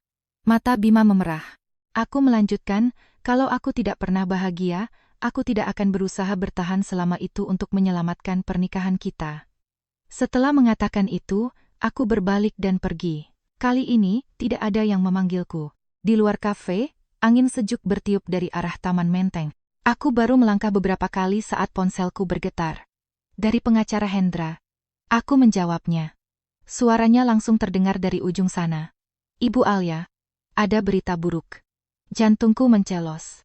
"Ada apa?" "Mantan sekretaris nenek, Ibu Sri, baru saja mengalami kecelakaan lalu lintas." Aku membeku. "Kecelakaan? Parah?" Suara pengacara Hendra terdengar berat. "Bukan itu masalahnya." "Lalu apa?" Ia terdiam beberapa detik, lalu mengucapkan kata demi kata. Mobil yang menabraknya langsung kabur melarikan diri tabrak lari. Dan sebelum kecelakaan terjadi, ada pria tak dikenal yang mendatangi hotel tempatnya menginap di Bali. Darah di nadiku seolah membeku. Untuk pertama kalinya, aku menyadari dengan jelas bahwa rahasia surat wasiat ini bukan sekadar perebutan harta warisan. Di baliknya, mungkin ada kebenaran yang jauh lebih besar. Kebenaran yang sedang berusaha dikubur dalam-dalam oleh seseorang. Kabar kecelakaan tabrak lari yang menimpa Ibu Sri membuatku mematung cukup lama di trotoar Taman Menteng. Angin sore terus meniupkan riak kecil di kolam taman. Orang-orang berlalu lalang, pasangan muda mendorong kereta bayi, seolah tidak menyadari bahwa di dekat mereka, ada rahasia yang bisa membalikan kehidupan banyak orang. Dan aku pertama kalinya merasa bahwa masalah antara aku dan keluarga Kusuma tidak lagi sekadar urusan perceraian. Aku segera meluncur ke rumah sakit bersama pengacara Hendra. Ibu Sri menderita patah tulang lengan dan memar jaringan lunak. Untungnya, nyawanya tidak terancam. Ketika aku masuk ke ruang perawatannya, ia sedang berbaring di ranjang. Wajahnya pucat, tetapi ia sadar. Melihatku. Matanya memerah. Ibu Alia datang. Aku duduk di kursi di sebelahnya. "Bagaimana keadaan ibu?" Ibu Sri menggeleng. "Saya tidak apa-apa. Mereka hanya ingin menakuti saya, bukan membunuh saya." Pengacara Hendra yang berdiri di samping bertanya pelan, "Apakah Anda melihat wajah pengemudinya?" Ibu Sri terdiam beberapa detik, lalu mengangguk. Wajahnya tertutup. Lalu pria yang mendatangi hotel, tatapan Ibu Sri tiba-tiba berubah. Aku bisa melihat bahwa itu bukan tatapan ketakutan, melainkan tatapan seseorang yang baru saja mengonfirmasi kecurigaannya. Orang itu, saya kenal. Aku dan pengacara Hendra serempak menatapnya. Siapa? Ibu Sri sedikit meremas selimutnya. Mantan sopir Nyonya Ratna. Aku membeku. Pengacara Hendra juga mengerutkan kening. Anda yakin? Saya bekerja untuk keluarga Kusuma selama lebih dari 10 tahun. Saya tidak mungkin salah. Kamar rumah sakit itu tiba-tiba terasa hening. Jika ucapan Ibu Sri benar, maka semuanya sudah melangkah jauh melebihi dugaanku. Nyonya Ratna mungkin membenciku, mungkin menginginkan perceraian ini, tetapi fakta bahwa ia mengirim orang untuk memburu saksi kunci tepat setelah rahasia wasiat itu terbongkar, menunjukkan bahwa ia benar-benar panik. Ayahku tiba di rumah sakit hampir 1 jam kemudian. Ia tidak banyak bicara, hanya menanyakan kondisi Ibu Sri dan diam-diam mengatur penjagaan di depan kamarnya. Sebelum pergi, ia menoleh kepadaku. Malam ini, kamu dan Nisa jangan keluar rumah. Aku mengerti maksudnya. Urusan ini sudah keluar dari ranah konflik rumah tangga. Malam itu, setelah menidurkan Nisa, aku berdiri di balkon apartemen ayahku. Kota di bawah sana masih benderang oleh lampu-lampu, tetapi di kepalaku hanya berputar satu pertanyaan. Jika keluarga Kusuma begitu takut pada surat wasiat itu, mungkinkah ada hal lain yang belum aku ketahui? Sekitar pukul 10 malam, ponselku berdering. Kali ini dari nomor yang tidak kukenal. Aku mengangkatnya. Terdengar keheningan selama beberapa detik, lalu terdengar suara Bapak Surya. Alia, ini Bapak, ayah mertuamu. Aku tidak terkejut. Cepat atau lambat ia pasti akan menelepon. Iya Pak. Suara Bapak Surya terdengar serak. Bapak ingin bertemu denganmu. Ada apa? Apa yang terjadi? Bapak ingin bicara. Aku diam saja. Ia melanjutkan, hanya kita berdua. Apa Nyonya Ratna tahu? Bapak Surya tertawa getir. Kalau ibu mertuamu tahu, Bapak tidak mungkin menelepon selarut ini. Setelah berpikir panjang, akhirnya aku setuju. Pertemuan diatur keesokan paginya di sebuah kedai teh tradisional yang tenang di kawasan selatan Jakarta. Ketika aku tiba, Bapak Surya sudah duduk di sana. Baru beberapa hari berlalu, namun ia tampak menua dengan cepat. Rambut putihnya semakin banyak, dan punggungnya tidak lagi setegak dulu. Melihatku masuk, ia berdiri. Duduklah, Nek. Sudah sangat lama ia tidak memanggilku Nak, tapi anehnya, aku tidak lagi merasa tersentuh seperti dulu. Mungkin hatiku sudah terlalu lelah. Setelah pelayan menghidangkan teh, Bapak Surya menatap meja cukup lama sebelum mulai bicara. Maafkan Bapak, aku tidak mengatakan apa-apa. Ia melanjutkan, selama bertahun-tahun, Bapak tahu kalau ibu mertuamu memperlakukanmu dengan buruk. Aku mengangkat wajah. Ini pertama kalinya ia mengakuinya. Bapak tahu? Ia mengangguk. Tahu. Lalu kenapa Bapak diam saja? Bapak Surya tersenyum getir. Karena Bapak lemah, aku terkejut. Bapak Surya selalu menjadi sosok pria penguasa di mataku, tetapi kini di depanku hanyalah seorang ayah yang menua, yang sedang berhadapan dengan kesalahan-kesalahannya. Ia perlahan bercerita bahwa di masa mudanya, ia pernah kehilangan segalanya, dan keluarga Nyonya Ratna lah yang membantunya membangun kembali bisnisnya. Karena utang budi itu, selama lebih dari 30 tahun ia selalu mengalah pada istrinya. Awalnya sekadar mengalah, kemudian menjadi kebiasaan, dan akhirnya berubah menjadi kebisuan. Bapak pikir, selama keluarga ini tetap utuh, hal-hal kecil bisa diabaikan, ia menghela napas. Tapi ternyata, setiap kali Bapak diam, kamulah yang menderita. Aku tidak lagi menyalahkannya, karena ada orang yang pada dasarnya tidak jahat. Mereka hanya terlalu pengecut untuk bersuara saat dibutuhkan. Bapak Surya menatapku. Alia, Bapak akan bertanya dengan jujur. Ya, kamu tahu kenapa ibu mertuamu begitu membencimu? Aku menggeleng. Ia tersenyum pahit. Karena ibu mertuamu takut. Aku membeku. Takut? Ia mengangguk. Waktu Nenek Bima masih hidup, Nenek sangat menyayangimu. Jauh lebih menyayangimu daripada menyayangi Bima. Aku terkejut. Bapak Surya melanjutkan, Nenek pernah berkata, kalau PT Bangun Nusantara diserahkan ke tangan orang sepertimu, Nenek akan merasa jauh lebih tenang daripada jika dikelola oleh orang dari keluarga Kusuma sendiri. Aku tertegun. Aku tidak pernah mengetahui hal ini. Bapak Surya menatap keluar jendela. Ibu mertuamu mendengar ucapan itu. Sejak hari itu, ia mulai membencimu. Aku duduk terpaku. Ternyata, akar dari semua ini bukanlah karena aku melahirkan anak perempuan, dan bukan karena latar belakangku, melainkan karena ketakutan kehilangan kendali. Bapak Surya menundukkan kepalanya. Bapak tidak mencari alasan untuk membelanya, tapi Bapak ingin kamu tahu kebenarannya. Aku baru saja hendak menanyakan sesuatu, namun tiba-tiba ponsel Bapak Surya berdering. Ia melihat layarnya, dan wajahnya langsung berubah. Dari rumah sakit. Jantungku mencelos. Ia mengangkat telepon itu, dan hanya dalam beberapa detik, wajahnya menjadi pucat pasi. Aku refleks berdiri. Ada apa, Pak? Bapak Surya menatapku dengan suara bergetar. Ibu Sri menghilang. Darah di nadiku serasa membeku. Menghilang. Ia mengangguk. Keluarganya datang ke rumah sakit dan dia sudah tidak ada di kamarnya. Aku langsung menelepon pengacara Hendra. Ia menjawab dengan sangat cepat. Saya sedang dalam perjalanan ke sana. Apa yang terjadi? Suara pengacara Hendra terdengar sangat serius. Kamera CCTV rumah sakit merekam. Ada seorang wanita masuk ke kamarnya sekitar jam 6 pagi. Siapa? Ia terdiam 2 detik, lalu menjawab. Nyonya Ratna, ponsel di tanganku hampir terjatuh. Di luar jendela kedai teh, matahari masih bersinar terang, namun di dalam jiwaku hanya tersisa hawa dingin yang menusuk. Untuk pertama kalinya, aku menyadari betapa putus asanya wanita yang dulu menjadi ibu mertuaku itu. Dan semakin putus asa, semakin mudah baginya untuk melakukan hal-hal yang tidak terduga. Dan sementara itu, di suatu tempat di kota besar ini, Ibu Sri bersama rahasia terakhir Nenek Bima, menghilang tanpa jejak. Kabar hilangnya Ibu Sri dari rumah sakit bagaikan batu besar yang dilemparkan ke danau yang sudah bergolak, membuat semua pihak yang berusaha tetap tenang sadar bahwa masalah ini telah beralih ke tahap yang sama sekali berbeda. Aku, Bapak Surya, dan pengacara Hendra tiba di rumah sakit hampir bersamaan. Lorong lantai 6 masih terang benderang.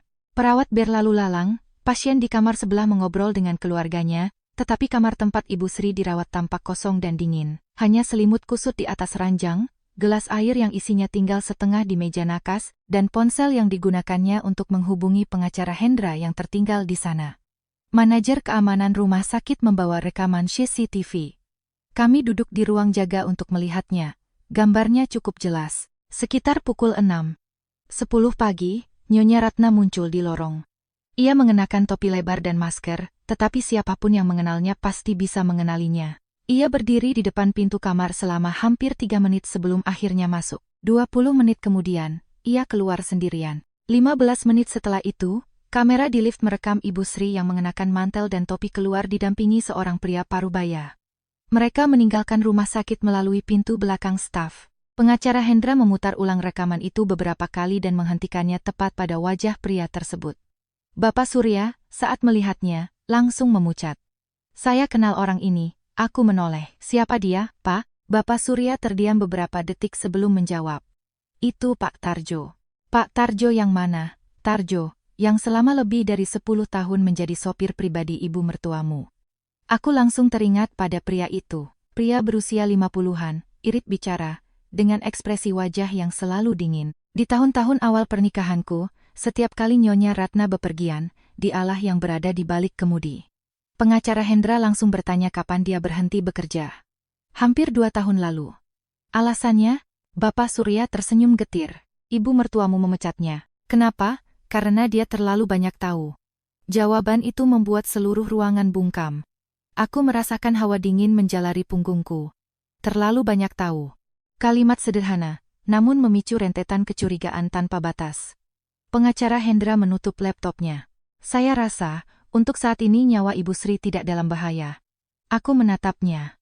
Kenapa Anda begitu yakin? Kalau mereka ingin membungkamnya, mereka tidak akan membawanya pergi secara terang-terangan seperti ini. Ia merenung sejenak, lalu menambahkan, mereka sedang mencari sesuatu. Jantungku mencelos. Buku harian nenek, sangat mungkin. Pada saat itu, ponsel Bapak Surya berdering. Ia melihat layar dan segera berdiri untuk keluar ruangan. Melalui kaca, aku bisa melihat ekspresinya terus berubah-ubah. Mulai dari terkejut, marah, lalu seperti baru saja mendengar sesuatu yang tidak masuk akal. Sekitar 5 menit kemudian, ia kembali. Wajahnya terlihat jauh lebih suram. Ada apa, Pak? Bapak Surya duduk. Baru saja Bima menelepon. Tanganku sedikit mengepal. Meskipun aku sudah memutuskan bercerai, nama itu masih membuat hatiku berdesir. Bapak Surya menatapku. Dia bilang, ibunya sejak pagi tidak ada di rumah. Tidak ada di rumah? Ya. Apa tidak ada yang bisa menghubunginya? Tidak. Bapak Surya menghela napas. Sejak kejadian di Hotel Mulia, ibu mertuamu hampir tidak bicara dengan siapapun. Ia mengunci diri di kamar selama 2 hari, dan pagi ini menghilang. Aku duduk dalam diam. Entah mengapa, di hatiku muncul perasaan gelisah yang sulit dijelaskan. Aku sangat membenci apa yang dilakukan Nyonya Ratna. Aku terluka oleh perbuatannya, tetapi aku tidak pernah mendoakan agar dia tertimpa musibah. Bagaimanapun, selama 5 tahun aku memanggilnya ibu. Malamnya, aku kembali ke apartemen ayahku dengan hati yang berat. Nisa sedang duduk di ruang tengah, mewarnai gambar bersama ayahku. Melihatku, ia berlari dan memeluk kakiku. Mama pulang, aku membungkuk dan mencium rambutnya. Hari ini Nisa pintar. Kan? Pintar dong? Gadis kecil itu tersenyum lebar. Kakek cerita waktu mama seumur Nisa. Aku menatap ayahku, ia duduk berkacamata, sedang membaca koran. Sudut bibirnya sedikit terangkat. Pemandangan damai ini sedikit menenangkan perasaanku. Malamnya, setelah Nisa tertidur, aku masuk ke ruang kerja ayahku. Ia sedang memeriksa setumpuk dokumen. Melihatku, ia menutupnya. Belum tidur, aku mau tanya satu hal, Pak. Ayah mengangguk. Aku duduk di seberangnya. Bapak pikir, apa semua ini didalangi oleh Nyonya Ratna? Ia terdiam cukup lama. Lalu menggeleng. Tidak sepenuhnya. Aku terkejut. Maksud Bapak? Ia bersandar di kursinya. Seorang wanita mungkin melakukan banyak kesalahan karena keserakahan, tetapi beberapa hal di sini melampaui kemampuannya. Aku paham arah pembicaraannya, mulai dari melacak Ibu Sri, mengetahui keberadaannya di rumah sakit, hingga selangkah lebih cepat dari pengacara Hendra. Semua itu dieksekusi dengan terlalu profesional. Sama sekali bukan gaya Nyonya Ratna. Ayahku melanjutkan. Ada yang membantunya. Siapa? Bapak belum tahu. Ia menatapku tajam, tapi orang inilah yang paling berbahaya. Malam itu aku kembali kesulitan tidur. Sekitar pukul 1 dini hari, ponselku tiba-tiba bergetar. Sebuah pesan dari nomor tak dikenal, hanya satu baris kalimat.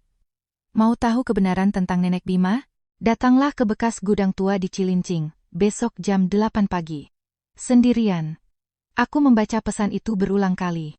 Tidak ada nama pengirim, tidak ada informasi tambahan. Tapi yang paling mengusikku adalah kalimat pertama, kebenaran tentang Nenek Bima. Bukan wasiat, bukan saham, melainkan kebenaran.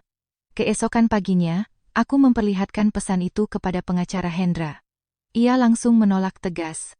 Jangan pergi. Kenapa? Terlalu berbahaya. Aku tahu dia benar, tapi intuisiku mengatakan pertemuan ini sangat penting. Setelah berdebat singkat, kami mencapai kompromi. Aku akan tetap pergi. Tetapi pengacara Hendra dan anak buah ayahku akan berjaga-jaga di sekitar lokasi. Tepat pukul 8 pagi, aku tiba di lokasi bangunan tua di Cilincing. Tempat itu sudah lama terbengkalai. Temboknya terkelupas, alang-alang menembus celah beton, dan suasananya begitu sepi hingga hanya terdengar suara angin laut yang menderu. Aku menunggu sekitar 10 menit, lalu terdengar langkah kaki dari belakang. Aku berbalik. Yang muncul bukanlah Ibu Sri, bukan pula Nyonya Ratna, melainkan Bima. Aku tertegun. Bima menatapku dengan mata lelah. Aku tahu kamu pasti datang. Kamu yang mengirim pesan itu? Ia mengangguk. Perasaan kecewa langsung menyelimutiku. Bima, apa yang sedang kamu lakukan? Aku tidak punya pilihan lain. Ia melangkah maju. Ada hal-hal yang tidak bisa kubicarakan lewat telepon. Aku diam. Bima menarik napas dalam-dalam. Alia. Nenek meninggal bukan karena sakit. Seluruh tubuhku menegang. Apa katamu? Bima menatap lurus ke mataku. Suaranya serak. Seminggu sebelum nenek meninggal, ia memintaku bertemu 4 mata. Nenek bilang, kalau terjadi sesuatu, kamu harus melindungi Alia dan Nisa. Jantungku berdegup kencang. Lalu, Bima menundukkan kepala. Tapi aku tidak bisa melindungi kalian. Aku menatapnya. Untuk pertama kalinya selama bertahun-tahun, aku melihat penyesalan sejati di wajah pria ini. Ia mengangkat wajah. Matanya memerah. Alia, aku baru saja menemukan sebuah rekaman audio. Rekaman apa? Rekaman suara terakhir nenek sebelum meninggal. Udara di sekitar kami seolah membeku. Aku berdiri terpaku. Dengan tangan gemetar, Bima mengeluarkan sebuah flash disk kecil dari sakunya. Di sini ada nama orang yang paling harus kamu waspadai. Aku menatap flash disk itu. Instingku mengatakan, rahasia terbesar keluarga Kusuma akan segera terbongkar. Namun di detik yang sama, dari balik reruntuhan tembok di sisi kiri kami, terdengar decitan ban motor yang memekakan telinga, diikuti teriakan panik. Awas, belum sempat aku berbalik, aku melihat sebuah sepeda motor melaju kencang ke arah Bima seperti anak panah yang lepas dari busurnya. Semuanya terjadi begitu cepat hingga aku hanya bisa melihat kilatan logam di bawah sinar matahari. Bima secara refleks menoleh.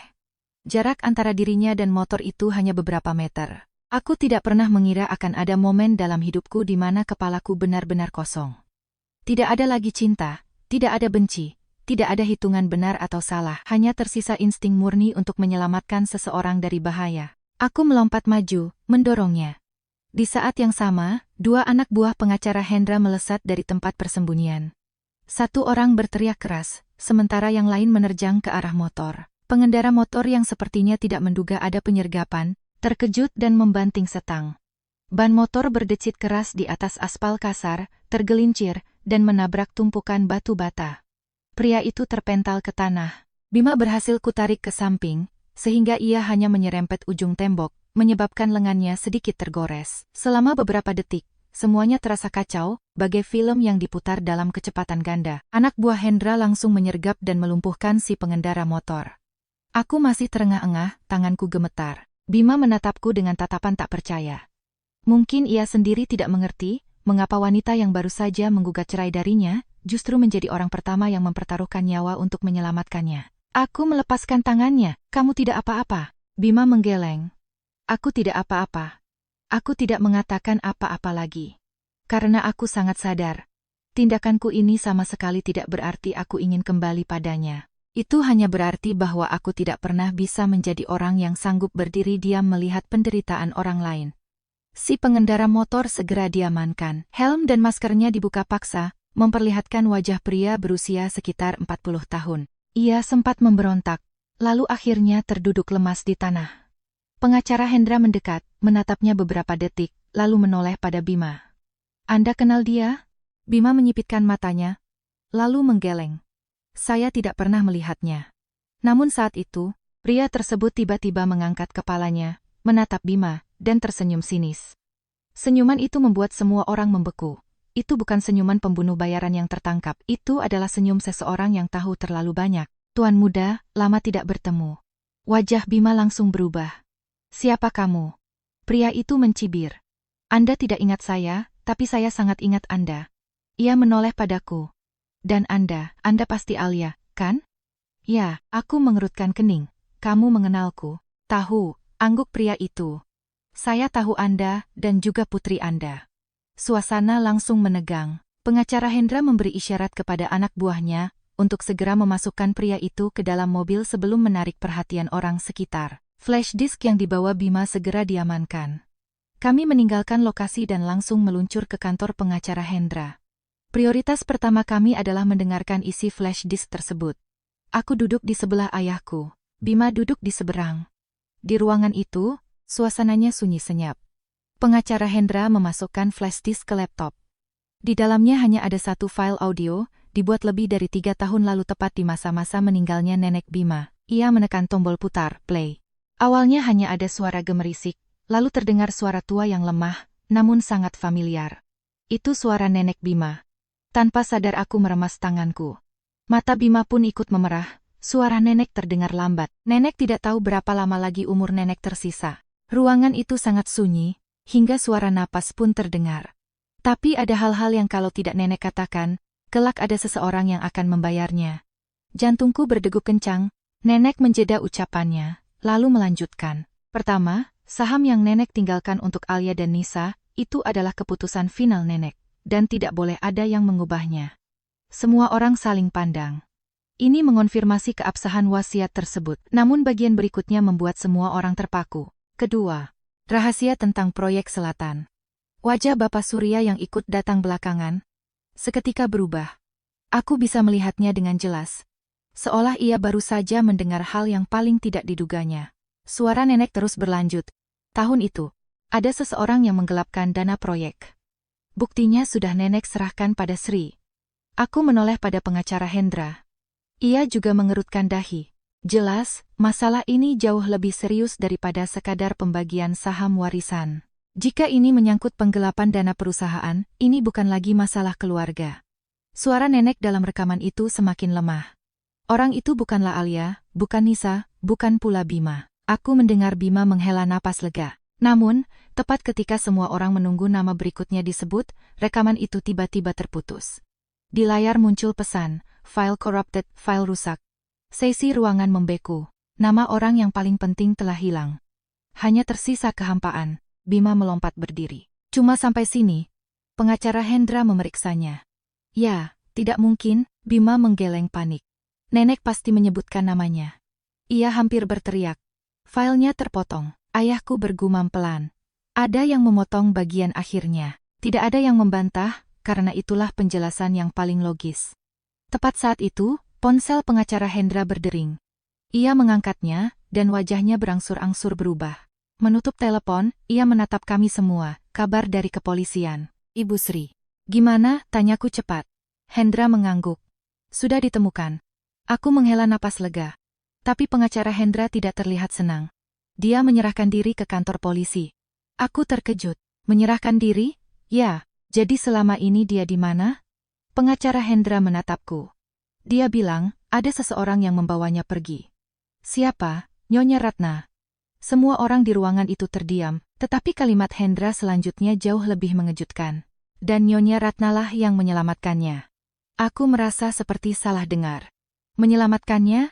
Hendra mengangguk. Menurut kesaksian Ibu Sri, ada orang yang sedang memburu buku harian terakhir Nenek Bima. Nyonya Ratna mengetahui hal ini, dan dia membawa Ibu Sri pergi untuk menyembunyikannya dari orang tersebut.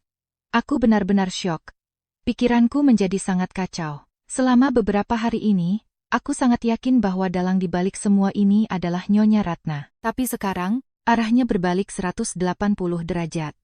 Ayahku bertanya perlahan, siapa orang yang menginginkan buku harian itu? Pengacara Hendra menatap semua orang dan berkata, Ibu Sri tidak tahu namanya. Tapi dia tahu bahwa orang itu adalah seorang pria berusia sekitar 60 tahun, dan dia pernah berada di jajaran direksi PT Bangun Nusantara. Aku menoleh pada Bapak Surya. Wajah ayah mertuaku pucat pasi, sepertinya sebuah nama sudah muncul di benaknya. Nama yang membuat tangannya gemetar, aku tidak pernah melihatnya setakut ini. Dan pada saat itulah aku menyadari, rahasia terbesar keluarga Kusuma akan segera terbongkar. Namun tersangka utamanya mungkin bukanlah Nyonya Ratna, melainkan seseorang yang sejak awal hampir tidak pernah dicurigai oleh siapapun. Ruang rapat kembali tenggelam dalam keheningan pasca ucapan pengacara Hendra. Tidak ada yang langsung berbicara. Karena semua orang memahami satu hal, ketika lapisan kabut terakhir mulai tersibak, apa yang muncul di baliknya seringkali sangat jauh dari apa yang dibayangkan sejak awal. Selama hari-hari ini, semua kecurigaan tertuju pada Nyonya Ratna. Dialah yang menamparku di acara, memaksaku bercerai, mencoba merebut hak asuh Nisa, dan terlihat di sekitar kamar Ibu Sri. Namun jika kesaksian Ibu Sri di kepolisian benar, maka wanita itu justru sedang berusaha mengamankan wasiat dan buku harian Nenek Bima. Bapak Surya duduk mematung di kursinya. Kedua tangannya saling terkait erat. Belum pernah kulihat ayah mertuaku setegang ini. Selama 5 tahun masa pernikahanku, ia selalu menjadi figur paling tenang di keluarga. Baik saat perusahaan menghadapi masalah maupun saat ada konflik internal. Ia jarang menunjukkan emosinya, namun kini wajahnya tampak luar biasa pucat. Ayahku memandangnya sejenak, lalu bertanya perlahan, siapa orang yang sedang Anda pikirkan? Bapak Surya mendongak. Sorot matanya sempat goyah, lalu ia menghela napas panjang dan berat. Saya tidak yakin. Tapi Anda mencurigai seseorang? Bapak Surya bungkam. Pengacara Hendra tidak mendesaknya. Baru beberapa saat kemudian Bapak Surya angkat bicara. Tahun itu, saat kami meresmikan proyek Selatan, selain saya dan ibunya Bima, ada satu orang lagi dari pihak keluarga yang masuk dalam jajaran direksi. Aku menatapnya. Siapa? Bapak Surya tertawa getir. Tawa yang syarat akan rasa sakit. Adik laki-lakiku. Aku tertegun. Semenjak masuk ke dalam keluarga Kusuma, nyaris tak pernah kudengar ada yang menyebut paman ini. Namanya Haris, lanjut Bapak Surya. Nama itu sama sekali asing di telingaku. 10 tahun lalu, Haris adalah orang yang digadang-gadang jadi tulang punggung keluarga. Cerdas, pandai bergaul, dan sangat tegas dalam berbisnis. Banyak yang bilang kalau saya pensiun nanti, yang mengendalikan Bangun Nusantara bukan Bima, tapi pamannya. Aku mulai paham mengapa nama itu raib. Orang-orang yang dulunya menjadi harapan besar namun mendadak hilang dari silsilah keluarga, biasanya terbelit skandal besar. Dan benar dugaanku. Bapak Surya menarik napas pelan. Setelah proyek Selatan selesai, Haris pindah ke luar negeri. Lalu, dia tidak pernah kembali. Ayahku menyela. Karena konflik internal. Bapak Surya mengangguk. Dulu saya pikir itu murni beda prinsip bisnis. Tapi sekarang saya tidak yakin lagi. Keheningan kembali merayap di ruangan itu. Jika orang yang hendak diungkap oleh Nenek Bima dalam rekaman suara itu adalah Haris, berarti prahara ini sudah bermula jauh sebelum aku menginjakkan kaki di rumah keluarga Kusuma. Itu juga berarti pernikahanku mungkin hanyalah pion kecil dari sebuah skenario yang jauh lebih besar. Ponsel pengacara Hendra memecah kesunyian. Ia mengangkatnya dan 10 detik kemudian mendongak. Ibu Sri bersedia menemui kita semua. Aku sontak berdiri. 1 jam kemudian, kami tiba di sebuah safe house yang disediakan polisi untuk melindungi saksi kunci. Ibu Sri duduk di sudut ruangan. Gurat lelah masih terpampang jelas di wajahnya, namun sorot matanya lebih tenang. Melihat Bapak Surya masuk, ia sedikit membungkukkan badan. Bapak Presdir. Bapak Surya menggeleng pelan. Sri, sekarang tidak usah panggil begitu lagi. Ibu Sri tersenyum muram. Lebih dari 20 tahun saya memanggil begitu. Susah mengubahnya, Pak. Ia lalu beralih menatapku. Ibu Alia. Aku duduk berhadapan dengannya. Apa yang ingin ibu sampaikan pada saya? Ibu Sri diam sejenak, lalu merogoh sakunya dan mengeluarkan sebuah kunci kecil. Pandangan semua orang terpaku pada benda itu. Ini kunci brankas Nyonya besar. Detak jantungku memburu. Brankas? Iya, angguknya. Buku harian yang asli tidak ada pada saya.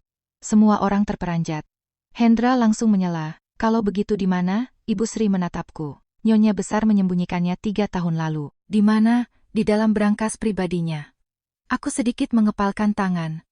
Ternyata selama ini semua orang mengejar buku harian yang sebenarnya tak pernah ada di tangan Ibu Sri. Ia melanjutkan, orang-orang mengira buku itu saya bawa, makanya mereka terus mengawasi saya. Kenapa ibu tidak cerita dari awal? Ibu Sri tersenyum getir. Karena Nyonya besar berpesan, saya baru boleh angkat bicara kalau kalian memutuskan untuk bercerai. Sekali lagi aku mematung. Wanita sepuh yang telah wafat itu seolah meramalkan segalanya dengan jitu. Ibu Sri mengusap matanya dengan sapu tangan. Nyonya besar bilang, kalau mereka masih ingin mempertahankan pernikahan, buku harian ini tak boleh muncul. Tapi kalau mereka bercerai, kebenaran harus diungkap. Tidak ada yang bersuara karena semua memaklumi maksud ucapan itu. Ada kebenaran-kebenaran yang, jika diungkap sebelum waktunya, akan menghancurkan fondasi rumah tangga yang masih tersisa. Ibu Sri menatapku lurus. Anda yakin ingin tahu?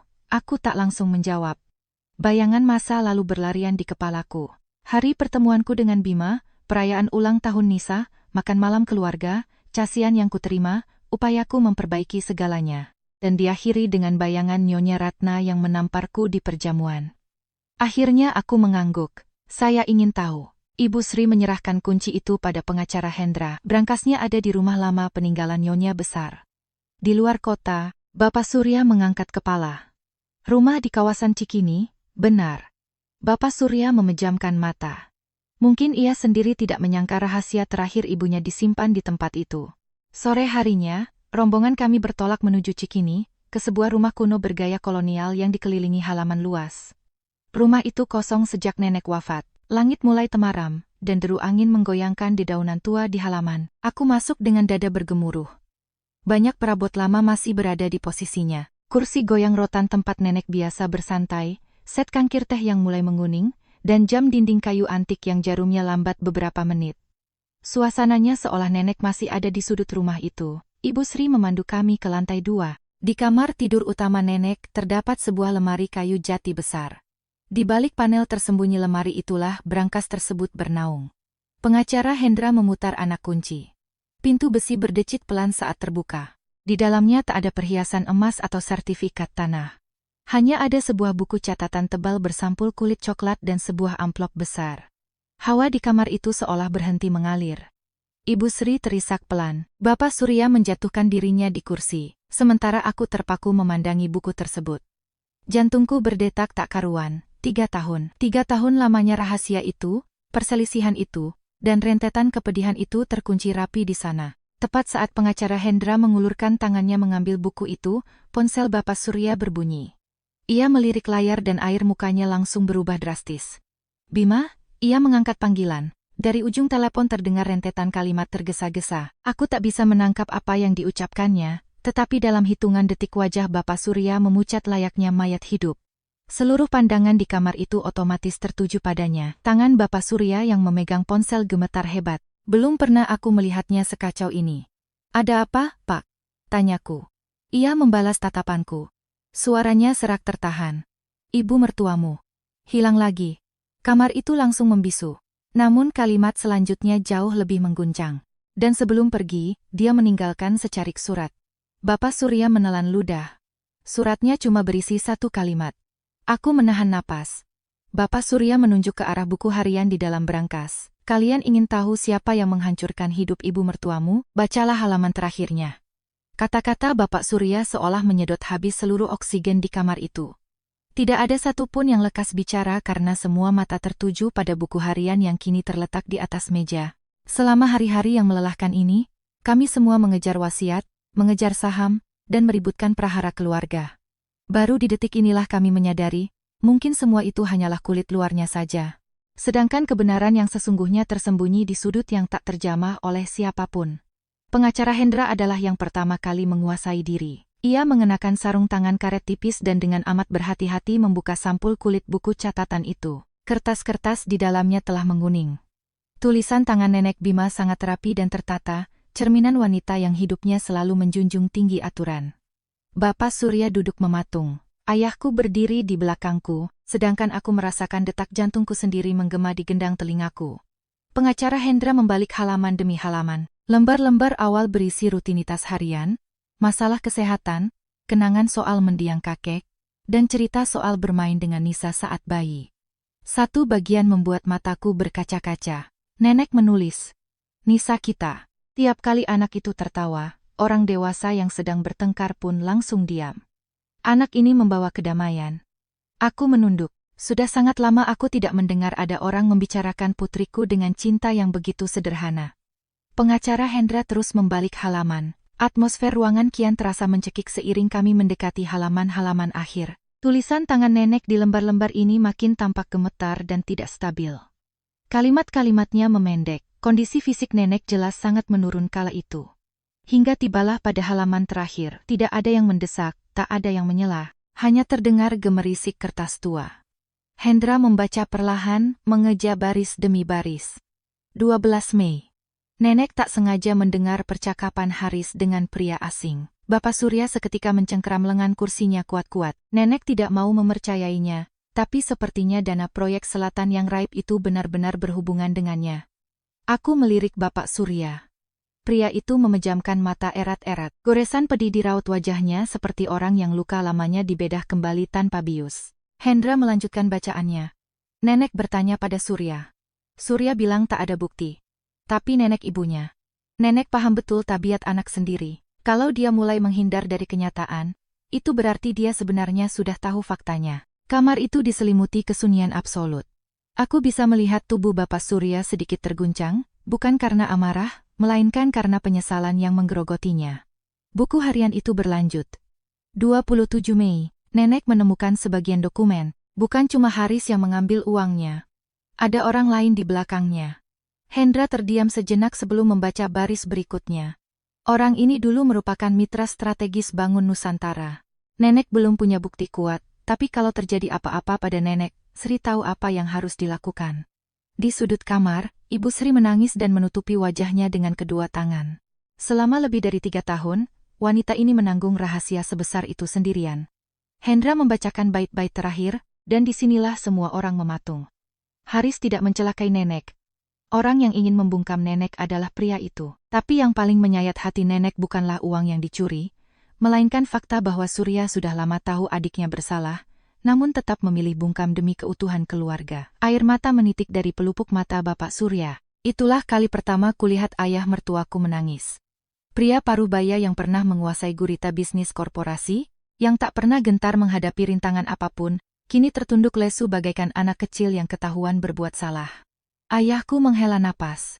Tanpa nada menghakimi, tanpa sarkasme, hanya sebuah desahan lirih. Karena seringkali, diamnya seorang ayah terasa jauh lebih menohok ketimbang 1000 omelan. Tapi hal paling mengejutkan terselip di paragraf penutup. Ditulis dengan tinta yang lebih tebal dari sebelumnya, seakan itu adalah sisa tenaga terakhir nenek saat memegang pena. Kalau Alia membaca buku ini, Itu artinya cucu mantuku itu sudah cukup menderita dan akhirnya memilih keluar dari pernikahan ini. Hidungku terasa perih seketika. Hendra membaca kelanjutannya. Alia bukan perempuan lemah. Dia cuma terlalu baik hati. Dia tidak disiksa oleh orang yang lebih kuat darinya, dia disiksa oleh orang-orang yang memanfaatkan kebaikan hatinya. Air mata tumpah membasahi pipiku. Sejak angkat kaki dari kediaman Kusuma, aku selalu memaksakan diri agar terlihat setegar karang. Namun beberapa baris kalimat dari mendiang nenek meruntuhkan pertahananku. Akhirnya, ada orang yang memahamiku seutuhnya. Bukan pemahaman artifisial, melainkan hal-hal yang bahkan tak pernah kuutarakan pada siapapun. Pengacara Hendra menutup buku catatan itu. Keheningan merajai ruangan. Bapak Surya memecah kebisuan dengan suara parau. Ini semua salah Bapak. Tak ada yang menyahut. Ia menatapku sendu. Alia, aku mendongak. Ya, Pak. Bapak minta maaf, aku bungkam. Ia meneruskan ucapannya, bukan karena wasiat, bukan karena kamu cerai, tapi karena selama 5 tahun ini Bapak melihat kamu menderita dan memilih membiarkannya, hanya demi keyakinan semu bahwa keluarga ini masih utuh. Bapak Surya tertunduk dalam, Bapak salah langkah. Aku menatap pria ini lekat-lekat. Untuk pertama kalinya, yang kulihat bukan sosok sang ayah mertua penguasa, melainkan seorang ayah yang dikalahkan oleh kesalahan-kesalahannya sendiri. Tiba-tiba, dering ponsel Hendra kembali terdengar. Ia mengangkat panggilan itu, mendengarkan sejenak, lalu sontak berdiri. Nyonya Ratna sudah ketemu. Semua mata langsung tertuju padanya. Di mana? Di sebuah rumah singgah terpensil di lereng Gunung Salak. Aku tertegun. Bapak Surya pun melongo keheranan. Ngapain dia ke sana? Hendra menggeleng, belum jelas. Tapi dia mengajukan permintaan khusus. Ia menatapku tajam. Dia cuma mau bicara dengan Ibu Alia. Aku terperangah. Dengan saya, betul. Secara empat mata. Kamar itu kembali diselimuti ketegangan. Usai semua huru-hara ini, tak seorang pun mengerti kenapa Nyonya Ratna bersikeras harus berbincang denganku. Ayahku tanpa kompromi menolak, jangan. Pak, kataku memohon. Ayah tetap menggeleng. Terlalu berisiko. Tetapi Hendra, setelah merenung sejenak, menyela, saya rasa. Ibu Alia perlu ke sana. Ayahku mendelik ke arah sang pengacara. Alasannya, logikanya, kalau Nyonya Ratna memang berniat kabur, dia tidak akan meninggalkan petunjuk atau minta dihubungi. Kalau dia punya niat mencelakai Ibu Alia, metode ini terlalu gegabah. Bapak Surya mengangguk pelan. Hendra benar. Saya rasa saya tahu apa yang dia rasakan. Semua menoleh. Bapak Surya tersenyum pahit, untuk pertama kalinya seumur hidupnya, istri saya merasa ketakutan. Malam itu juga, aku, ayahku, Hendra, dan Bapak Surya meluncur ke kawasan lereng Gunung Salak. Hari sudah beranjak petang saat kami tiba. Sinar jingga senja menyapu atap-atap rumah singgah yang sunyi itu. Atmosfernya terlampau hening untuk sebuah drama keluarga. Seorang penjaga rumah memandu kami melewati pelataran menuju sebuah kamar yang pintunya sedikit terbuka. Jantungku berdegup kencang saat mendekat. Kudorong perlahan daun pintu kayu tersebut. Di dalam, Nyonya Ratna duduk termangu. Hanya dalam hitungan hari, wanita elegan yang selalu memperhatikan penampilan ini tampak menua 10 tahun. Rambutnya memutih di sana-sini, garis wajahnya cekung, dan matanya merah bengkak. Ia menatapku cukup lama, bibirnya bergetar, sebelum akhirnya tangisnya pecah. Isak tangis yang tertahan bergema di kamar pengap itu suara yang amat jauh dari citra ibu mertua arogan yang selama ini ku kenal. Alia. Ratapnya dengan suara bergetar. Aku berdiri mematung. Nyonya Ratna mengangkat wajahnya yang dibasahi air mata keputusasaan, dan melontarkan sebuah kalimat yang membuat semua pria di luar pintu terhenyak. Orang yang harus kamu waspadai bukan Haris, bukan juga ibu, tapi orang yang saat ini berdiri sangat dekat denganmu. Kalimatnya membekukan seluruh ruangan. Bahkan suara jangkrik dari luar jendela terasa nyaring merobek kesunyian. Aku tak bergeming, memandangi wanita yang dulunya ibu mertuaku. Emosiku campur aduk. Selama 5 tahun aku melihatnya dalam berbagai rupa. Galak, sinis, otoriter, dan sombong. Tapi tak pernah kulihat ia setakut ini. Bapak Surya menerobos masuk. Apa maksudmu? Nyonya Ratna menoleh pada suaminya, kemudian kembali menatapku. Ada hal-hal yang ibu sembunyikan selama ini karena ibu pikir ibu sanggup mengatasinya. Hal apa? Desak Bapak Surya, suaranya mulai goyah. Nyonya Ratna tertunduk. Tangannya meremas ujung bajunya, orang yang selama ini dicari-cari bukan Haris. Tapi Haris ikut terlibat di dalamnya. Tak ada yang menyela. Ia pun meneruskan, beberapa tahun lalu, Setelah ibu mertua meninggal, Nenek, Haris tiba-tiba menelepon ibu dari luar negeri. Haris? Tanya Bapak Surya tak percaya. Nyonya Ratna mengangguk. Haris bilang, ada seseorang yang sedang memburu buku harian terakhir peninggalan ibu mertua. Dia memperingatkan ibu harus menemukan buku itu sebelum orang tersebut mendahuluinya. Aku menautkan alis. Kenapa? Nyonya Ratna mendongak.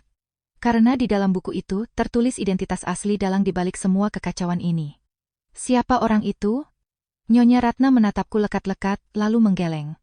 Ibu tidak tahu. Seisi ruangan terenyak. Hendra seketika bertanya, Anda tidak tahu. Ibu bersumpah ibu tidak tahu. Nyonya Ratna tersenyum kecut. Kalau ibu tahu, ibu tidak akan lari terbirit-birit seperti ini. Ia bercerita, pasca telepon Haris, ia mulai melakukan investigasi diam-diam. Awalnya ia juga mengira kekacauan ini murni karena penggelapan dana proyek selatan. Namun makin dalam ia menelusuri, makin banyak anomali yang ia temukan. Ada transaksi-transaksi raksasa yang mustahil dilakukan oleh Haris seorang diri. Ada tanda tangan sakti yang muncul di berbagai dokumen vital, namun raib dari arsip perusahaan. Ada aliran dana ke rekening-rekening gelap yang kemudian ditutup dalam hitungan minggu. Dalang di balik semua ini sangat memahami jeroan PT Bangun Nusantara. Sangat fasih hingga ia mampu menghapus seluruh jejak rekamnya. Ayahku bertanya pelan, karena itu Anda mencari Ibu Sri? Nyonya Ratna mengangguk. Awalnya ibu yakin buku itu ada di tangannya, sampai akhirnya dia mengaku buku itu tidak ada padanya. Ia kembali menatapku. Alia, ibu tahu kamu tidak akan percaya ini. Tapi untuk kali ini saja, ibu sungguh tidak punya niat mencelakai siapapun. Aku membisu. Batinku berkecamuk hebat. Separuh diriku ingin memperkayainya, tapi separuh lainnya tak bisa melupakan semua siksaan batin yang ia torehkan. Bapak Surya tiba-tiba bertanya, lalu kenapa kamu tidak bilang pada saya? Nyonya Ratna tertawa, tawa yang penuh rasa lelah. Bilang sama Mas, buat apa? Memangnya Mas pernah mempercayai omonganku? Kata-kata itu membungkam Bapak Surya. Pernikahan mereka yang dari luar tampak sempurna rupanya digerogoti oleh jurang ketidakpercayaan selama berpuluh-puluh tahun. Nyonya Ratna menyeka air matanya. Ibu sadar ibu banyak dosa pada Alia.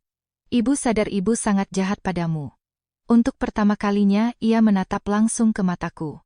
Maafkan ibu. Aku tak menjawab, bukan karena kaget, melainkan karena selama 5 tahun, aku tak pernah menyangka kata itu akan keluar dari mulutnya. Suaranya pecah. Ibu pikir, kalau kamu angkat kaki dari keluarga Kusuma, semuanya akan beres. Ibu pikir ibu sedang melindungi keluarga ini, tapi makin kesini, ibu makin sadar. Yang menghancurkan keluarga ini bukanlah kamu. Air matanya tumpah. Melainkan ego ibu sendiri. Kamar itu diselimuti suasana kelabu. Tiba-tiba ponsel Hendra berdering. Ia melihat layar dan segera berdiri. Ada kabar. Semua mata menatap sang pengacara. Kabar apa? Ia membuka sebuah file yang baru saja masuk. Anak buah saya baru saja membongkar data dari server lama Bangun Nusantara. Jantungku berdebar kencang. Hendra membaca deretan angka di layar tabletnya selama beberapa detik sebelum memalingkan wajahnya pada Bapak Surya. Pak, saya rasa Anda harus melihatnya sendiri. Bapak Surya mengambil tablet itu. Hanya butuh beberapa detik baginya untuk memucat layaknya kapas. Tak pernah kulihat ekspresinya sehancur itu. Tidak mungkin, gumamnya linglung. Ada apa, Pak? Pungkasku tak sabar. Bapak Surya mendongak, matanya memancarkan ketidakpercayaan. Orang yang menyetujui transaksi terakhir di proyek selatan. Ia menghentikan kalimatnya. Tak ada yang bernapas, tak ada yang berkedip. Adalah Bima. Aku terkesiap, seisi kamar ikut terbelalak. Bahkan Nyonya Ratna langsung melompat berdiri. Tidak mungkin. Ratna menggelengkan kepalanya histeris. Bukan anakku. Bima tidak mungkin melakukan itu. Pengacara Hendra berkata dengan tenang, ini baru jejak tanda tangan elektronik. Belum ada kesimpulan pasti. Namun efek kejutnya terlalu besar. Jika ini benar, maka sosok yang terdekat denganku sedari awal. Bima, mantan suamiku, pria yang bersama-sama membangun mahligai pernikahan denganku, yang tempo hari bersumpah tak tahu menahu soal apapun. Dialah biang keladinya. Nyonya Ratna nyaris pingsan. Tidak. Bima tidak mungkin. Dia tidak akan. Namun di detik yang tepat, ponselku bergetar hebat. Panggilan masuk dari Bima. Aku menatap layar yang berpendar itu selama beberapa detik sebelum menggeser ikon hijau. Dari seberang telepon, terdengar suara latar yang amat bising. Deru mesin, hembusan angin keras, dan napas Bima yang terengah-engah. Alia, ini aku, kamu di mana? Bima menarik napas kasar. Dengarkan aku. Ada apa? Kamu harus percaya padaku. Hatiku mencelos. Kalimat seperti ini biasanya menjadi pembuka bagi sebuah pengakuan maha penting. Bima melanjutkan, tanda tangan di dokumen proyek selatan itu memang milikku. Seluruh ototku menegang. Nyonya Ratna yang menguping pembicaraan pun ikut mematung. Tapi Bima langsung menimpali, tapi aku sama sekali tidak tahu apa yang aku tanda tangani. Waktu itu aku baru masuk perusahaan, ada seseorang yang membawakan setumpuk berkas. Kupikir itu cuma prosedur internal biasa. Aku menggenggam ponselku kuat-kuat. Siapa yang membawakan berkas itu? Ujung telepon mendadak sepi. Sepi yang mencekam. Lalu Bima mengucapkan sebuah nama. Nama yang membuat seluruh penghuni kamar itu tercekat. Bukan Haris. Bukan Nyonya Ratna. Bukan Bapak Surya. Tapi seseorang yang dari awal nyaris tak terlihat. Sosok figuran yang tak pernah ikut campur dalam urusan keluarga, tapi bertahun-tahun bekerja sangat dekat dengan nenek Bima. Bima berbisik pelan, Pak Tarjo. Ponsel di tanganku nyaris meluncur jatuh. Mantan sopir pribadi. Pria yang mendatangi rumah sakit. Pria yang mengamankan Ibu Sri. Pria yang menabrakkan motornya ke Bima tempo hari. Serpihan puzzle di kepalaku menyatu membentuk satu gambaran utuh. Namun sebelum aku sempat membalas, dari seberang telepon terdengar suara benturan logam yang merobek telinga, jerit-decit ban yang terseret aspal, suara benturan hebat, pecahan kaca, dan bunyi ponsel yang terbanting ke tanah. Bima, jeritku panik. Tak ada jawaban. Hanya terdengar kekacauan dari jalanan. Tak lama kemudian, sambungan terputus total. Kamar itu dilanda kesunyian yang mengerikan. Kami semua menyadari satu hal. Seseorang baru saja mengetahui bahwa Bima teringat kejadian masa lalu, dan sosok tersebut tidak ingin Bima buka mulut. Mendengar suara panggilan terputus yang diiringi tabrakan mengerikan itu, hatiku serasa diremas kuat. Berhari-hari aku mengondisikan mentalku untuk melepaskan sisa-sisa pernikahan ini, belajar menghapus dendam masa lalu, dan bersiap menyongsong kehidupan sebagai wanita mandiri. Namun suara tabrakan itu menyadarkanku, bahwa jauh di lubuk hatiku, ada kenangan masa muda yang masih terpaut dengan Bima, saat kami benar-benar tulus satu sama lain. Tak ada waktu untuk berdebat, aku dan pengacara Hendra langsung bergegas meninggalkan rumah singgah itu, disusul oleh Bapak Surya dan Nyonya Ratna yang mengekor dari belakang. Sepanjang perjalanan turun dari Bogor kembali ke Jakarta, mobil kami diselimuti ketegangan yang pekat. Tak sepatah kata pun terucap. Nyonya Ratna yang duduk di jok belakang mencengkeram tasbihnya, wajahnya pias dan linglung. Untuk pertama kalinya aku melihatnya murni sebagai seorang ibu yang ketakutan akan kehilangan putra sematawayangnya, bukan lagi sang nyonya besar penguasa keluarga. Sesampainya di rumah sakit darurat di Jakarta Selatan, Bima sudah dilarikan ke unit gawat darurat. UGD. Beruntung, kecelakaan itu tidak separah yang kubayangkan. Mobil Bima diserempet dari samping, membuatnya membanting setir dan menabrak pembatas jalan. Bima menderita gegar otak ringan dan patah tulang bahu, tapi nyawanya selamat. Sang pelaku penabrakan kabur, namun kamera jalanan berhasil menangkap plat nomor mobilnya. 3 jam menunggu di depan ruang operasi terasa bagai berabad-abad. Bapak Surya duduk termenung, uban di rambutnya tampak makin memutih dalam semalam. Nyonya Ratna tidak histeris, ia hanya menangis dalam diam dengan mata yang sembab. Sesekali ia mencuri pandang ke arahku, seakan ingin mengutarakan sesuatu namun tak tahu harus memulai dari mana. Sekitar pukul 9 malam, dokter jaga keluar dan menyatakan kondisi Bima sudah stabil. Kami semua menghela napas lega. Tepat saat itu, ponsel pengacara Hendra kembali berdering. Pria itu menyimak sebentar sebelum menatap kami semua. Polisi sudah menangkap pelakunya. Aku refleks bertanya, siapa? Tarjo. Nama itu tak lagi mengejutkan siapapun. Sejak Bima menyebutkan namanya di panggilan terakhir, kami sudah menduga kuat keterlibatannya. Tapi kalimat Hendra selanjutnya menjawab teka-teki utamanya. Dia ditangkap saat mencoba kabur keluar kota. Di dalam mobilnya, polisi menemukan sejumlah bukti fisik terkait skandal proyek selatan. Bapak Surya memejamkan matanya, menghela napas panjang. Ia tak bersuara. Karena setelah bertahun-tahun tenggelam dalam kebohongan, rahasia kotor keluarga ini akhirnya terkuak di bawah terik matahari. Pada hari-hari berikutnya, kepingan fakta mulai tersusun rapi lewat penyidikan kepolisian. Tarjo ternyata bukan sekadar sopir keluarga. Sebelum dipekerjakan oleh Nyonya Ratna, pria itu adalah mantan staf keuangan dari salah satu perusahaan kontraktor mitra PT Bangun Nusantara. Saat proyek selatan berjalan, Tarjo bersekongkol dengan beberapa oknum dari luar perusahaan untuk mencuci uang proyek lewat puluhan rekening fiktif. Paman Haris sebenarnya secara tak sengaja mencium bau busuk ini, tapi karena ia tak memiliki kapasitas untuk melawan komplotan itu sendirian, ia memojokkan Tarjo sebelum akhirnya memilih kabur ke luar negeri demi keselamatan dirinya sendiri. Nenek Bima adalah orang pertama dari internal keluarga yang menyadari kejanggalan tersebut. Karenanya, beliau diam-diam mengumpulkan bukti dokumen. Merasa tak punya banyak waktu karena usianya, Nenek menyusun surat wasiat untuk melindungi orang yang paling diperkayainya dan yang tak akan terseret dalam lumpur dosa keluarga ini, aku dan Nisa. Kejutan terbesarnya adalah Bima benar-benar bersih. Keterlibatannya sebatas sebagai kambing hitam.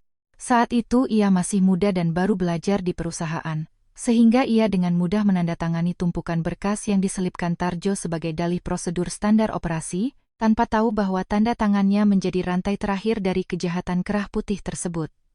Setelah segala keruwetan ini terurai, pihak berwajib secara resmi menaikkan status kasus ini. Tarjo mengakui sebagian besar dakwaannya. Sejumlah mantan petinggi mitra bisnis PT Bangun Nusantara juga dipanggil untuk diinterogasi.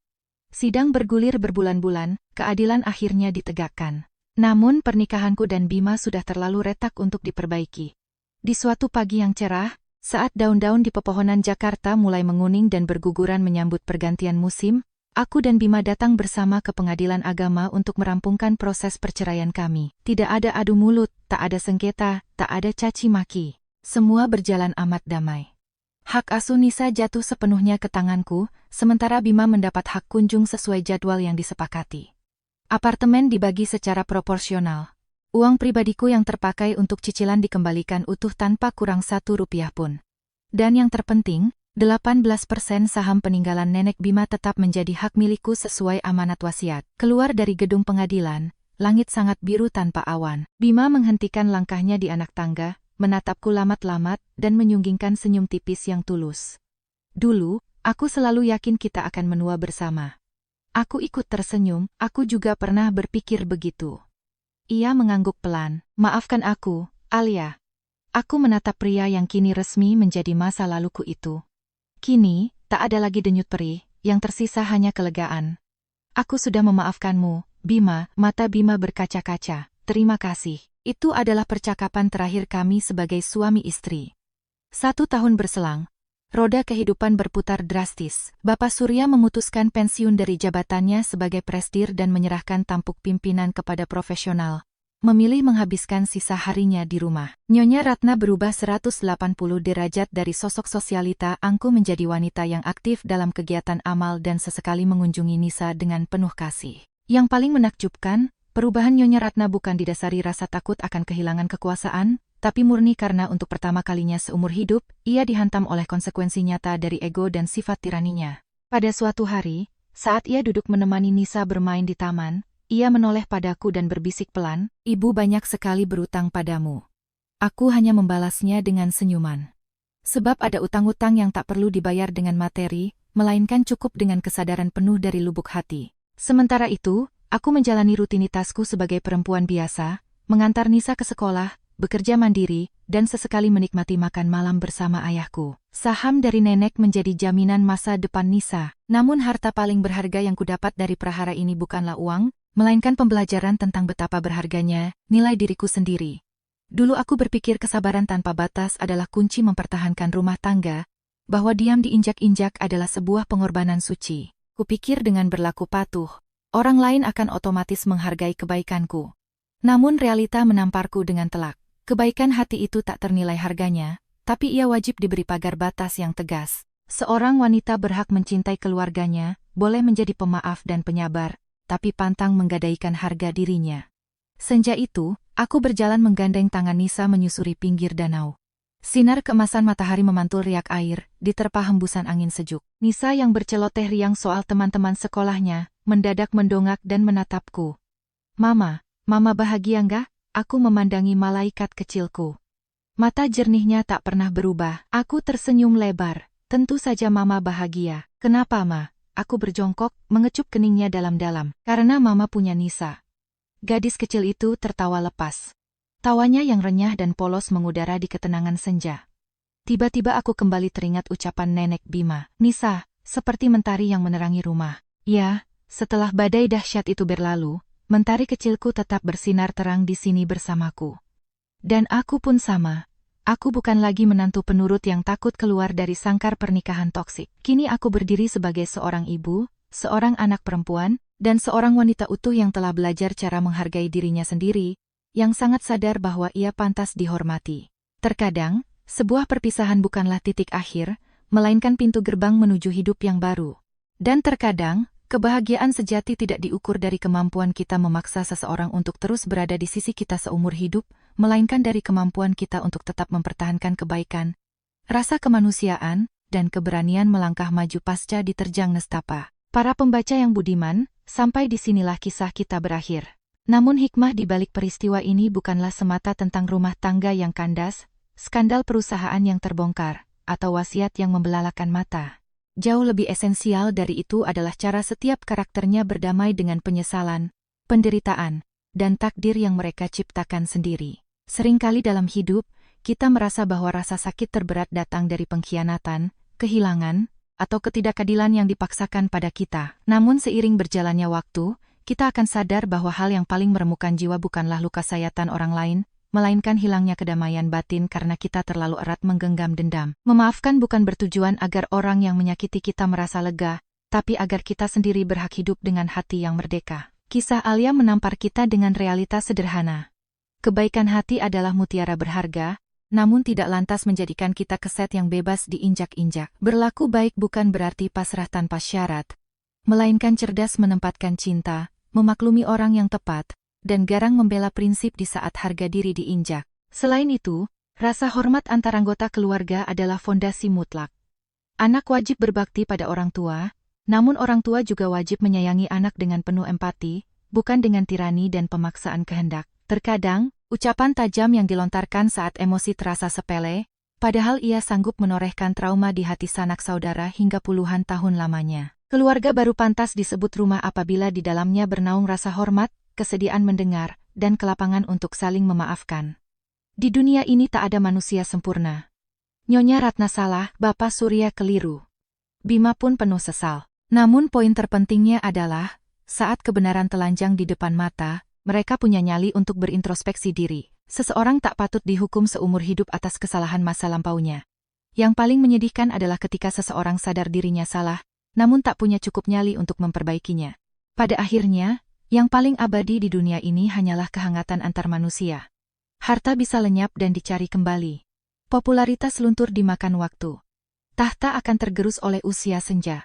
Hanya cinta tulus dan hubungan yang dipupuk dengan kebaikan yang akan menjadi kekayaan sejati, yang terus menemani kita hingga akhir hayat. Terima kasih telah menyimak kisah ini. Semoga kita semua selalu pandai menghargai keluarga selagi masih ada kesempatan, selagi masih ada napas, dan terus menebar kebaikan selagi waktu berpihak pada kita. Karena pada garis finishnya, nilai kehidupan kita tidak dihitung dari seberapa banyak yang berhasil kita kumpulkan, melainkan dari seberapa besar kehangatan dan cinta yang kita tinggalkan di hati orang-orang di sekitar kita.